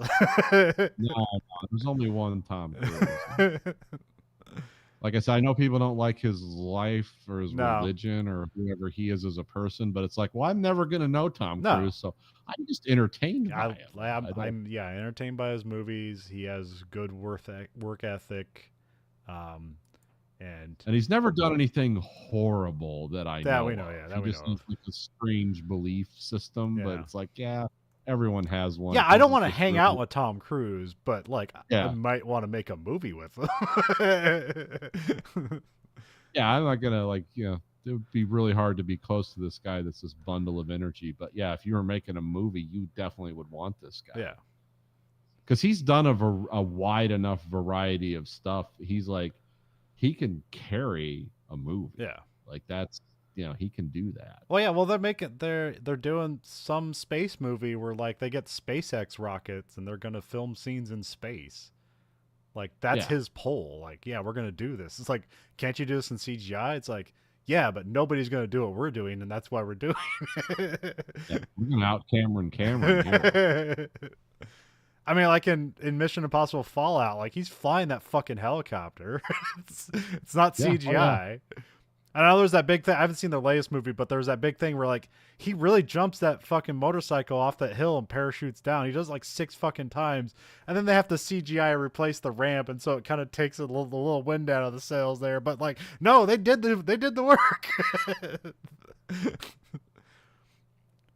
Well, and then remember the promo? It's like, thank you for letting us entertain you, and he just jumps out of a plane with a parachute on, like for real. Yeah. And it's like, wow, okay. And he broke his ankle filming something in one of the Mission Impossibles. It's one where he was jumping across from building to building, and like where he kind of fell short and like he hit the wall with his feet to kind of stop himself, and he broke his ankle there when he hits the wall. He basically did like a Jackie Chan ankle break. Yeah. Yeah, which like stopped filming for like 6 months, which like I don't know how long it takes to heal a broken ankle, but he got back in there, I'm pretty sure. So yeah, it takes a while. I broke mine once when I was like 15. He's like, it's like 60s. Yeah. That's nuts. And he doesn't look like it either. No. So. Well, yeah, he's got a crazy, he probably only eats celery or something like that. So, he's one of those guys. I mean, he was like 50 in Jack Reacher. Then back then people are like, is he too old for this? It's like, yeah, but I also have heard like a lot of people like he has a lot of like digital post work done on a lot of his stuff, because there is times where it's like, oh, he's getting kind of jowly here, and so they kind of bring that back, so cut that out. Yeah. So. But that's fine, whatever. You got, it's all about the illusion. So, yeah. If a 6-year-old, and he sells it. Yeah, if a 6-year-old man can fly a helicopter and jump off a motorcycle and parachute down, was like, well, I still got time. I can do that. Yeah. Yeah. Tom Cruise is like my spirit animal. It's like, it's never too late.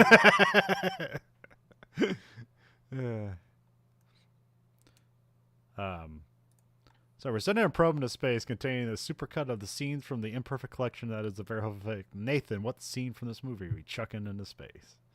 Well, we're going to have to go with Love on a Real Train. Okay. There's very little dialogue, but you don't need a lot of context for what's going on. And it basically it kind of describes the nucleus of the movie and the key relationship in the movie. Yeah. And in its entirety, it is a deception. And you don't know if it's a fantasy or a reality. Yeah, you don't know if it's a fantasy or reality, and the reason she's doing it is so the other hookers and her pimp can clean out the house. So she's like deceiving him, he's deceiving her, everyone's deceiving everyone, and they're doing it to cool German techno music of the 80s. whatever they called it. Electronic music is back what they called it back then. Oh no, wasn't it new wave back then? Was that considered new wave? Well, there's actually something it's called krautrock. Oh, okay. And there's all kinds of different genres that just smear together. So it's like basically they were using computers and digital instruments. That's what it is. And it has a very 80s vibe to it because the 80s had a very specific sound that everyone knows immediately what that is for electronic music. I also love that, like, in the 80s, androgyny was a big thing, and also homophobia was a huge thing. It's like, I don't know how those coexisted at all. Well, because it's just sublimating fears. Yeah.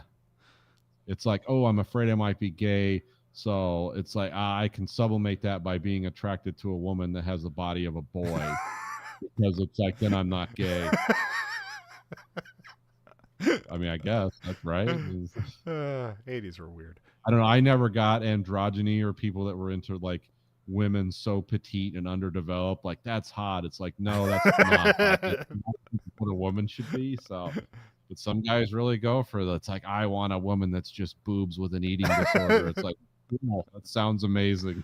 Have fun with that. That always works out well, by the way. I don't like in this movie. Rebecca De Mornay is almost more like a '70s hottie because she's like one of those like thin body, huge face people. So.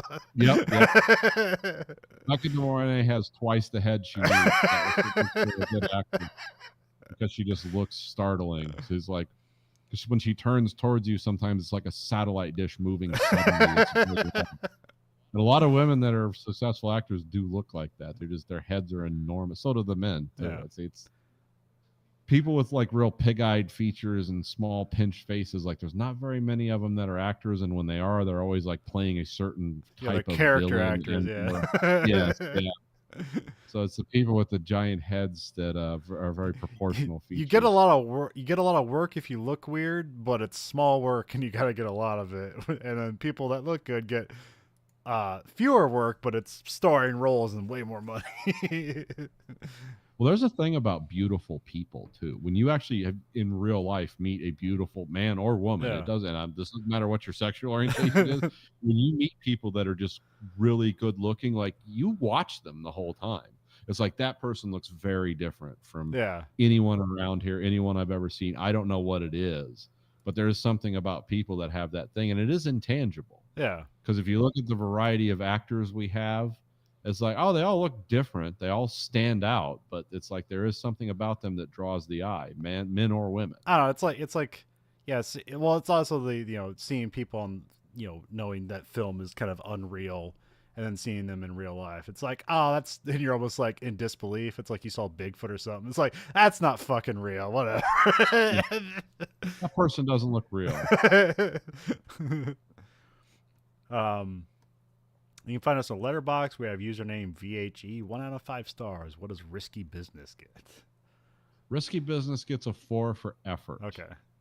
I would say a 3, but I really do love the musical montages and kind of the thoughtful scenes of, just like the weird scenes I talked about set to music that encompass almost 25% of a 90-minute movie. Yeah. It does kind of work, when you know what you're looking for in this movie. And I also like the either biting sarcasm or sorrow subtext that goes on in this movie, because it's not as on the face of it as like They Live from John Carpenter, where he's really hammering home the message about capitalism. But it is again, it's a nice bookend to Wall Street. It's kind of the same movie, just with a different thing. Or we could call it Dark Ferris Bueller, because of the similarities are so striking, but completely unintentional. Just all parallel thinking, but still kind of interesting. Well, I mean, it was weird to me because like I grew up loving Ferris Bueller, and still I like it because it's survived time. Because now you can get weirder things out of it than just like the fun weirdness as it was a kid. Now you can extract darker things out of it.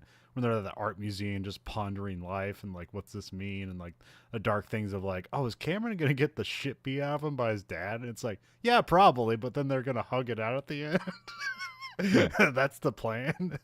It's part of growing up. Yeah. And also, like, when you're a kid, the Ferris Bueller, the character, is fun, and then you grow up and realize like, oh, he's a manipulative shithead. He's actually the villain of the movie. Yeah.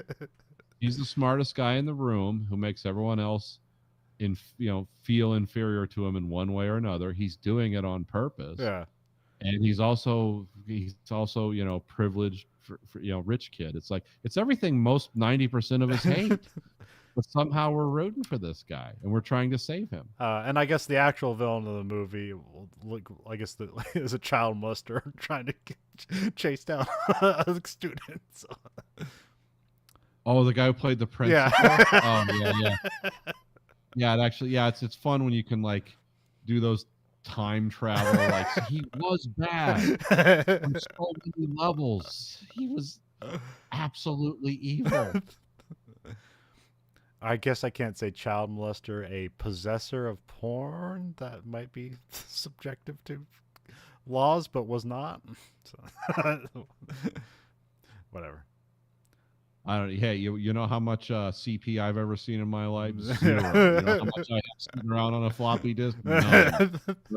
If you even happen to have that, I mean, if you want to give me a weird story where it was found on a hard drive in a suite, but they could determine you never looked at it, it's like I might listen to that story if I could have that evidence. However, at the time he was caught with it, you got to look for that stuff. Yeah, it's not accidentally just appearing in your computer. So, yeah. You can find us at verhoeveneffect.com, or there we have listener support. You can sort us out a monthly stipend of 99 cents, 49 or 999. Cancel anytime. You can find us at Twitter at Verhoeven Effect. You can find us at Blue Sky Social at Verhoeven Effect. You can find us on Facebook at Verhoeven Effect. You can find us on YouTube at American Greed Factory and watch both this and that show live and unedited. It's usually under the live broadcast thing. That's where all the latest stuff is. A lot of channels doing that now. I don't know what changed, but it's just how it's, or I don't know if I can change it or not, or if my channel has that privileges, because like we don't have advertising on it. We don't have enough viewers or followers to do that stuff. So wait, you mean the 4 people that watch this show don't? Yeah, there's tiers. You gotta.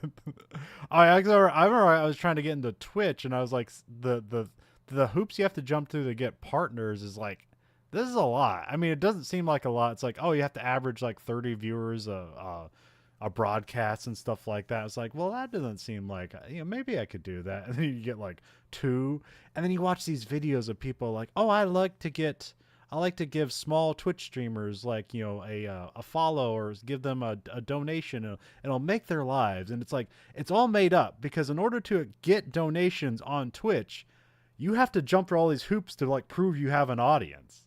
So this shit where it's like I'm giving a streamer with no viewers money is all garbage.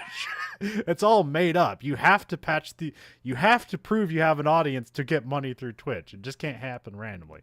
Same thing here on YouTube. It's all, y'all have to pass these hoops to like prove that you have an audience, so that they can sell advertising on your platform, and everybody can see the horrible political advertisements that pop up when you live in the Midwest. I hated those so much. I actually just pay for you. I'm one of those lunatics that pays for YouTube. But I also use the hell out of it for all my unrelated nonsense. This should be a public service, but I understand. So, but as far as our podcasts go, if we were recording these onto cassettes and I was mailing them to people, I would actually be fine with that. Yeah. That would actually be kind of cool. That's more intimate, yeah. I mean, the best thing to say about, YouTube is like, they're hosting these like 2 to 3 hour podcasts for free. You can watch all of them all you want. So, although who knows when that churns, and we vaguely have a backup plan in case that happens. So stay tuned, everyone. So for the Verhoeven Effect podcast, I'm Conlon. And I'm Nathan. Goodbye, America.